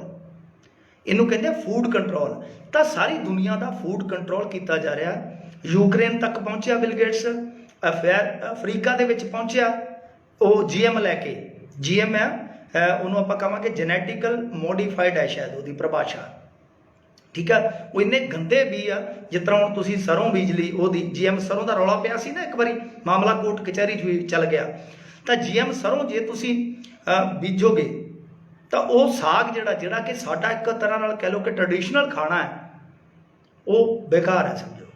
ਉਹ ਸਗੋਂ ਪੌਸ਼ਟਿਕਤਾ ਦੀ ਥਾਂ ਤੇ ਰੋਗ ਦੇਵੇਗਾ ਔਰ ਵਾਤਾਵਰਨ ਨੂੰ ਨੁਕਸਾਨ ਕਰਦਾ ਹੈ GM। ਤਾਂ ਇਸ ਸਾਰੀ ਦੁਨੀਆ ਦੇ ਵਿੱਚ ਫੂਡ ਕੰਟਰੋਲ ਕਰਨ ਵਾਸਤੇ ਜਿਹੜੀ ਹੈ ਜੈਨੇਟਿਕਲ ਮੋਡੀਫਾਈਡ, ਬਿਲਕੁਲ ਹਾਂਜੀ ਉਹੀ ਹੈ GM ਨੂੰ ਕਹਿੰਦੇ ਆ। ਤਾਂ ਉਹ ਜਦੋਂ ਹੁਣ ਤੁਸੀਂ ਕੰਟਰੈਕਟ ਫਾਰਮਿੰਗ 'ਚ ਚੱਲ ਜਾਓਗੇ, ਤਾਂ ਕੱਲ੍ਹ ਨੂੰ ਆ ਕੇ ਅਗਲਾ GM ਬਜਾਊਗਾ ਤੁਹਾਨੂੰ, ਤੁਸੀਂ ਕੀ ਕਰ ਸਕਦੇ ਹੋ? ਸੋ ਇਹ ਵੀ ਚੀਜ਼ਾਂ ਤੇ ਵੇਖਣ ਵਾਲੀਆਂ ਨੇ ਨਾ। ਸੋ ਮੋਦੀ ਨੇ ਸਾਰਾ ਕੰਮ ਹੈ ਜਿਹੜਾ ਉਹ ਇਖਤਾਮ ਤੇ ਲਿਆਂਦਾ, ਇੱਕ ਖਾਤਮੇ ਤੇ ਲਿਆਂਦਾ। ਜਦਕਿ ਇਹਦੀ ਸ਼ੁਰੂਆਤ ਜਿਹੜੀ ਸੀਗੀ ਉਹ 91-92 'ਚ ਮਨਮੋਹਨ ਸਿੰਘ ਹੋਰਾਂ ਨੇ ਕੀਤੀ ਸੀਗੀ। ਤੇ ਇਸ ਕਤਲ ਦੇ ਵਿੱਚ ਕਹਿ ਲਓ ਕਿ ਦੋਵੇਂ ਹੀ ਸ਼ਾਮਲ ਆ। ਇੱਕ ਦੇ ਹੱਥ ਛੁਰਾ ਸੀ, ਪਰ ਇੱਕ ਨੇ ਉਹ ਛੁਰਾ ਲਿਆ ਕੇ ਦਿੱਤਾ, ਮਤਲਬ ਕਿ ਮੋਦੀ ਨੇ ਸਾਡੇ ਢਿੱਡ ਦੇ ਵਿੱਚ ਘੁੰਮ ਦਿੱਤਾ ਹੈ, ਘਸੇੜ ਦਿੱਤਾ, ਵਾੜ ਦਿੱਤਾ। ਤੇ ਉਹ ਜਿਹੜਾ ਛੁਰਾ ਸੀ ਉਹ ਤਿੱਖਾ ਕਰਕੇ ਸਰਦਾਰ ਮਨਮੋਹਨ ਸਿੰਘ ਨੇ ਇਹ ਪੱਥਰ ਤੇ ਇਹ ਤਿੱਖਾ ਕਰਕੇ ਸਾਣ ਤੇ ਲਿਆ ਕੇ ਲਿਆਂਦਾ ਸੀ ਤੇ ਦੇ ਦਿੱਤਾ ਨਰਿੰਦਰ ਮੋਦੀ ਨੂੰ।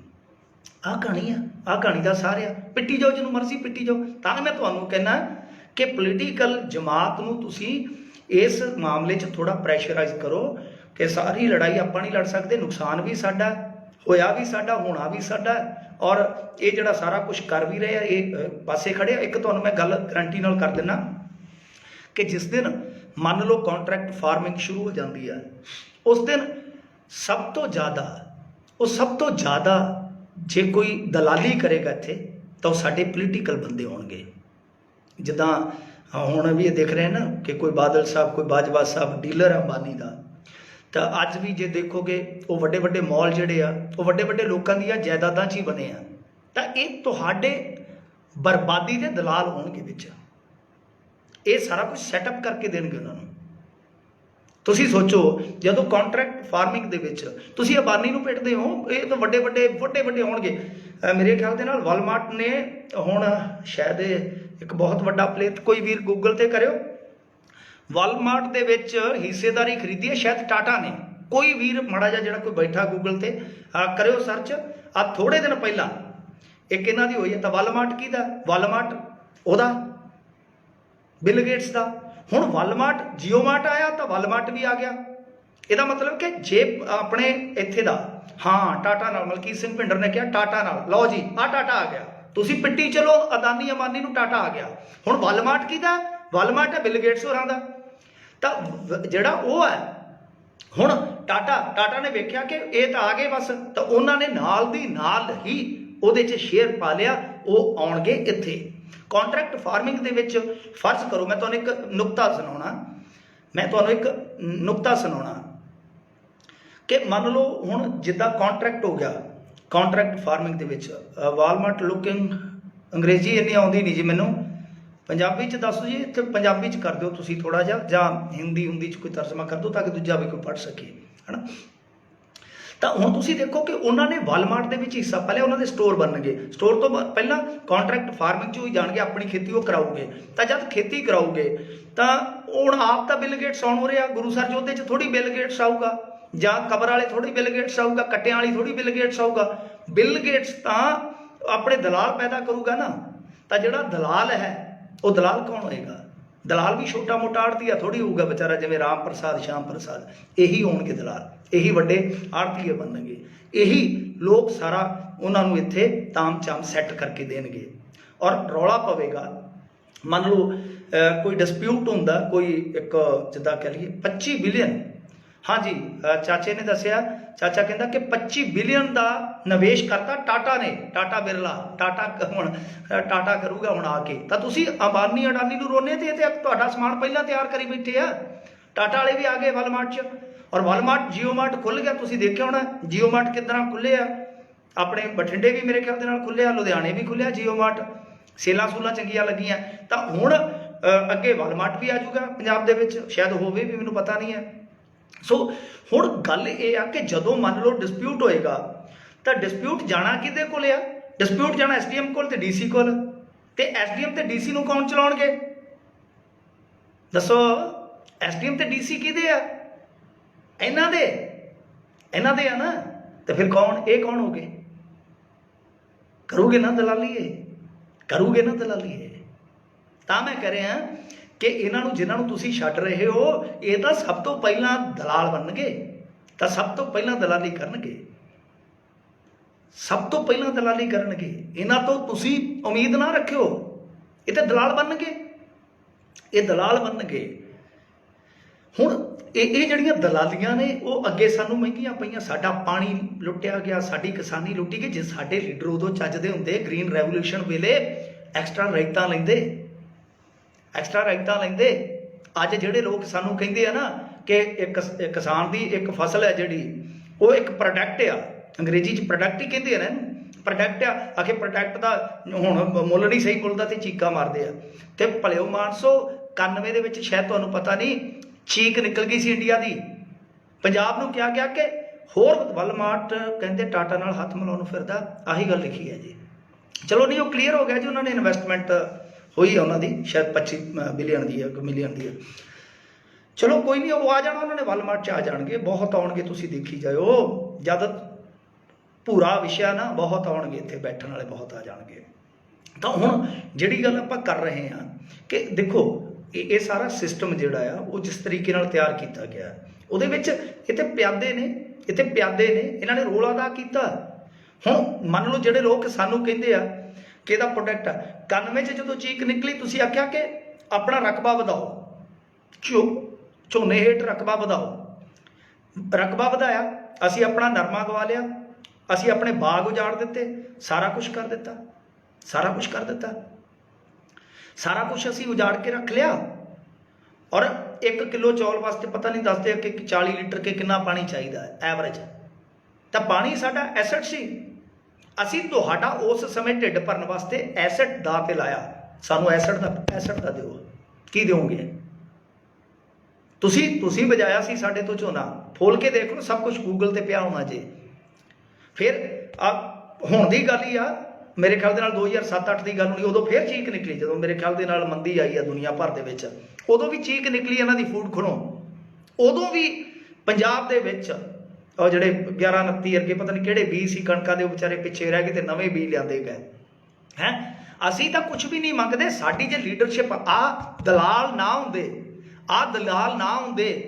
ਆ ਜਿਹੜੇ 3-4 ਸਾਡੇ ਜਮਾਂਦਰੂ ਹੀ ਦਲਾਲ ਚੰਬੜੇ ਸਾਡੇ ਪੰਜਾਬ ਨੂੰ, ਜੇ ਨਾ ਹੁੰਦੇ ਤੇ ਮੈਨੂੰ ਦੱਸੋ ਕਿ ਉੱਥੇ ਨਾ ਉਸ ਟਾਈਮ ਰੈਤਾਂ ਮੰਗੀਆਂ ਜਾਂਦੀਆਂ ਕਿ ਸਾਨੂੰ ਜਿਵੇਂ ਪਹਾੜੀ ਇਲਾਕਿਆਂ ਨੂੰ ਤੁਸੀਂ ਰੈਤਾਂ ਦਿੱਤੀਆਂ ਉਦਯੋਗ ਦੇ ਵਿੱਚ, ਸਾਨੂੰ ਇੰਡਸਟਰੀ ਵਾਸਤੇ ਰੈਤਾਂ ਦਿਓ। ਸਾਡੇ ਕੋਲ ਲੀਡਰਸ਼ਿਪ ਹੀ ਨਹੀਂ ਸੀਗੀ, ਤਾਂ ਅੱਜ ਵੀ ਇਹ ਲੀਡਰਸ਼ਿਪ ਇਸ ਤਰ੍ਹਾਂ ਦੀ ਹੈ ਕਿ ਇਹਨਾਂ ਨੇ ਝੱਟ ਜਿਹੜੇ ਅੱਜ ਟਰੈਕਟਰਾਂ ਤੇ ਬੈਠੇ ਆ, ਗੱਦੇ ਲਾ ਕੇ ਜਾਂ ਗੱਡੀਆਂ ਤੇ ਬੈਠੇ ਆ, ਗੱਡੀਆਂ ਤੇ ਬੈਠੇ ਆ, ਉਹ ਸਾਰੇ ਲੋਕ ਜਿਹੜੇ ਆ ਉਹ ਦਲਾਲ ਬਣ ਜਾਣਗੇ। ਉਹਨਾਂ ਨੇ ਪਾਲਾ ਬਦਲਣ ਲੱਗਿਆ, ਬਿੰਦ ਲਾਉਣਾ ਉਹਨਾਂ ਨੇ, ਮਿੰਟ ਲਾਉਣਾ।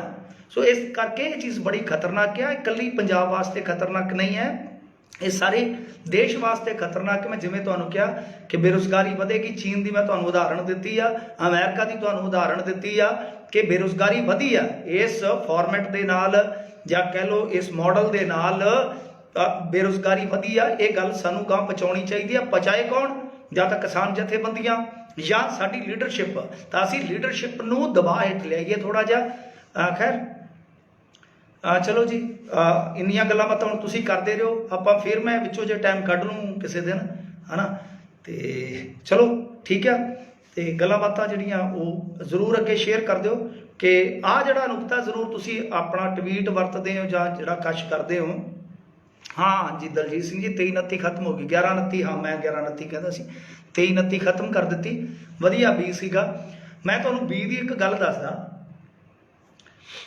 ਅਸੀਂ ਛੋਟੇ ਹੁੰਦੇ ਚਲੋ ਮੈਂ 2 ਮਿੰਟ ਰੁਕ ਜਾਂਦੇ ਆਪਾਂ, ਹੈ ਨਾ। ਅਸੀਂ ਛੋਟੇ ਹੁੰਦੇ ਨਾ ਨਰਮੇ ਦਾ ਬੀਜ ਸਵਾਹ ਨਾਲ ਮਲਦੇ ਹੁੰਦੇ ਸੀਗੇ। ਤੁਹਾਨੂੰ ਦਿਲਚਸਪ ਗੱਲ ਦੱਸਦਾ ਕਿ ਸਵਾਹ ਨਾਲ ਮਲਦੇ ਹੁੰਦੇ ਸੀ। ਇਕੱਲੇ ਝੋਨੇ ਦਾ MSP ਟੁੱਟਣਾ ਚਾਹੀਦਾ ਜੋ ਪੰਜਾਬ ਬਚਾਉਣਾ। ਹਾਂਜੀ ਮੈਂ ਚਲੋ ਇਹਦੇ ਤੇ ਵੀ ਜਵਾਬ ਦੇ ਦਿੰਦਾ। ਅਸੀਂ ਬੀ ਆਪਣਾ ਬਣਾ ਕੇ ਜੋ ਵੀ ਹੁੰਦਾ ਸੀ ਘਰਾਂ ਦੇ ਵਿੱਚ ਨਰਮੇ ਦਾ, ਉਹਨੂੰ ਭਿਉਂ ਦਿੰਦੇ, ਤੜਕੇ ਸਵਾਹ 'ਚ ਮਲ ਕੇ ਤੇ ਕੇਰ ਦਿੰਦੇ। ਅੱਜ ਉਹ ਬੀ ਨਹੀਂ ਹੈਗਾ, ਦੇਸੀ ਬੀ ਨਹੀਂ ਹੈਗਾ। ਹੋਇਆ ਕੀ ਆ ਕਿ ਹਾਈਬ੍ਰਿਡ ਬੀ ਆਉਣ ਲੱਗ ਪਏ ਆ ਤੇ ਉਹ 2-3 ਹਜ਼ਾਰ ਦੇ ਕਿੱਲੇ ਦੇ ਪੈਂਦੇ ਆ। ਕੀ ਕਰੇਗਾ ਕੋਈ? ਤੇ ਉਹਨਾਂ ਨੂੰ 36 ਪ੍ਰਕਾਰ ਦੀਆਂ ਬਿਮਾਰੀਆਂ ਲੱਗਦੀਆਂ, ਇੱਥੇ ਸਵਾਹ ਦੇ ਵਿੱਚ ਹੀ ਮਲ ਕੇ ਕਰ ਦਿੰਦੇ ਸੀ ਕੰਮ। ਤਾਂ ਹੁਣ ਤੁਸੀਂ ਆਪ ਹੀ ਦੇਖੋ ਕਿ ਸਾਡੇ ਕੋਲ ਕਿੰਨਾ ਵੱਡਾ ਸਰਮਾਇਆ ਸੀਗਾ ਬੀਆਂ ਦਾ। ਸਾਡੇ ਕੋਲ ਸਦੀਆਂ ਤੋਂ ਚੱਲੇ ਆ ਰਹੇ ਬੀਜ ਸੀਗੇ ਦੇਸੀ, ਉਹ ਅਸੀਂ ਖਤਮ ਕਰ ਦਿੱਤੇ। ਗ੍ਰੀਨ ਰੈਵੋਲੂਸ਼ਨ ਨੇ ਉਹ ਖਤਮ ਕਰ ਦਿੱਤੇ।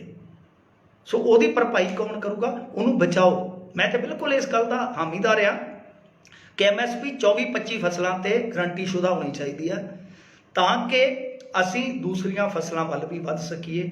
ਜਿਹੜਾ ਸਾਡਾ ਬਾਬੇ ਨਾਨਕ ਦਾ ਕੁਦਰਤੀ ਖੇਤੀ ਵਾਲਾ ਮਾਡਲ ਸੀ, ਅਸੀਂ ਉਹਦੇ ਵੱਲ ਵੀ ਵੱਧ ਸਕੀਏ। ਬਹੁਤ ਜ਼ਰੂਰੀ ਆ, ਬਿਲਕੁਲ ਗੱਲ ਤੁਹਾਡੀ ਸਹੀ ਆ। एक सज्जन ने कहा सीगा कि झोने तो भी बचाने की जरूरत है। बिल्कुल मैं 100% सहमत है इस गल दे नाल। पर लड़ाई हुण कल्ले MSP की नहीं वीरे। रवि बराड़ कहता कि असी भी मलते सीगे, वाह बई वाह। हाँ, जिन्होंने भी मसलिया ना स्वाद नाल उन्होंने याद होएगा। तो कहने का मतलब यह आ कि लड़ाई कल्ली पंजाब दे झोने या कणक की नहीं है। लड़ाई तो इस गल की है कि देखो 711 कणक, बिल्कुल पाल गिल जी 711 पुराने बीज इतने कराते। अच्छा, हुण गल ये आ कि लड़ाई जिहड़ी आ कल्ले खेतों तक महदूद नहीं है, लड़ाई अगे दी आ। हुण रौला की है, देखो कुछ कौमां आउंदियां, एक मेरी गल सुनियो, मैं हिंदू सिख च नहीं, मेरे दोस्त है इत्थों तक कि संघ वाले जिहड़े संघवादी सोच वाले आ, वो भी मेरे दोस्त आ और इन्ना प्यार है यार, कोई गल नहीं। विचार अपनी थां ते विचार तकरार होंदी। मैं तुहानूं एक गल दसदा, कुछ कौमां ऐसियां होंदियां, तुसीं यहूदियां दी दिंदे हो ना मिसाल कि यहूदी बहुत इंटलैक्चुअल ने, बहुत मतलब कि पता नहीं क्या क्या ना, तो तुसीं देखो कि यहूदी जिहड़े आ वो तकरीबन 7-8 सदियां तक कुट खा के बैठे रहे। कुछ कौमां ऐसियां होंदियां कि जिहड़ियां मौका वेंदियां, इन्हां नूं यरूशलम दे विचों जदों उजाड़ दिता, मेरे ख्याल नाल 12वीं सदी सी जां 11वीं, है ना, चलो वो हिस्टरी का पार्ट आ, इतिहास का हिस्सा आ। उस तो बाद उन्होंने 7-8 सदियां इंतजार किया, 19वीं सदी के अंत दे विच इकट्ठे होके ते उन्होंने मुहार मोड़ी यरूशलम वल नूं, इजराइल जिन्हों तुसीं कहंदे जे, है ना। चलो बाद च आके मामला फिट हो गया। कुछ कौमां इन्ना वेट नहीं करदियां, उन्हां चों सिख एक ने, इन्हां दी तसीर नूं समझो यार, इन्हां नाल नफरत ना करो।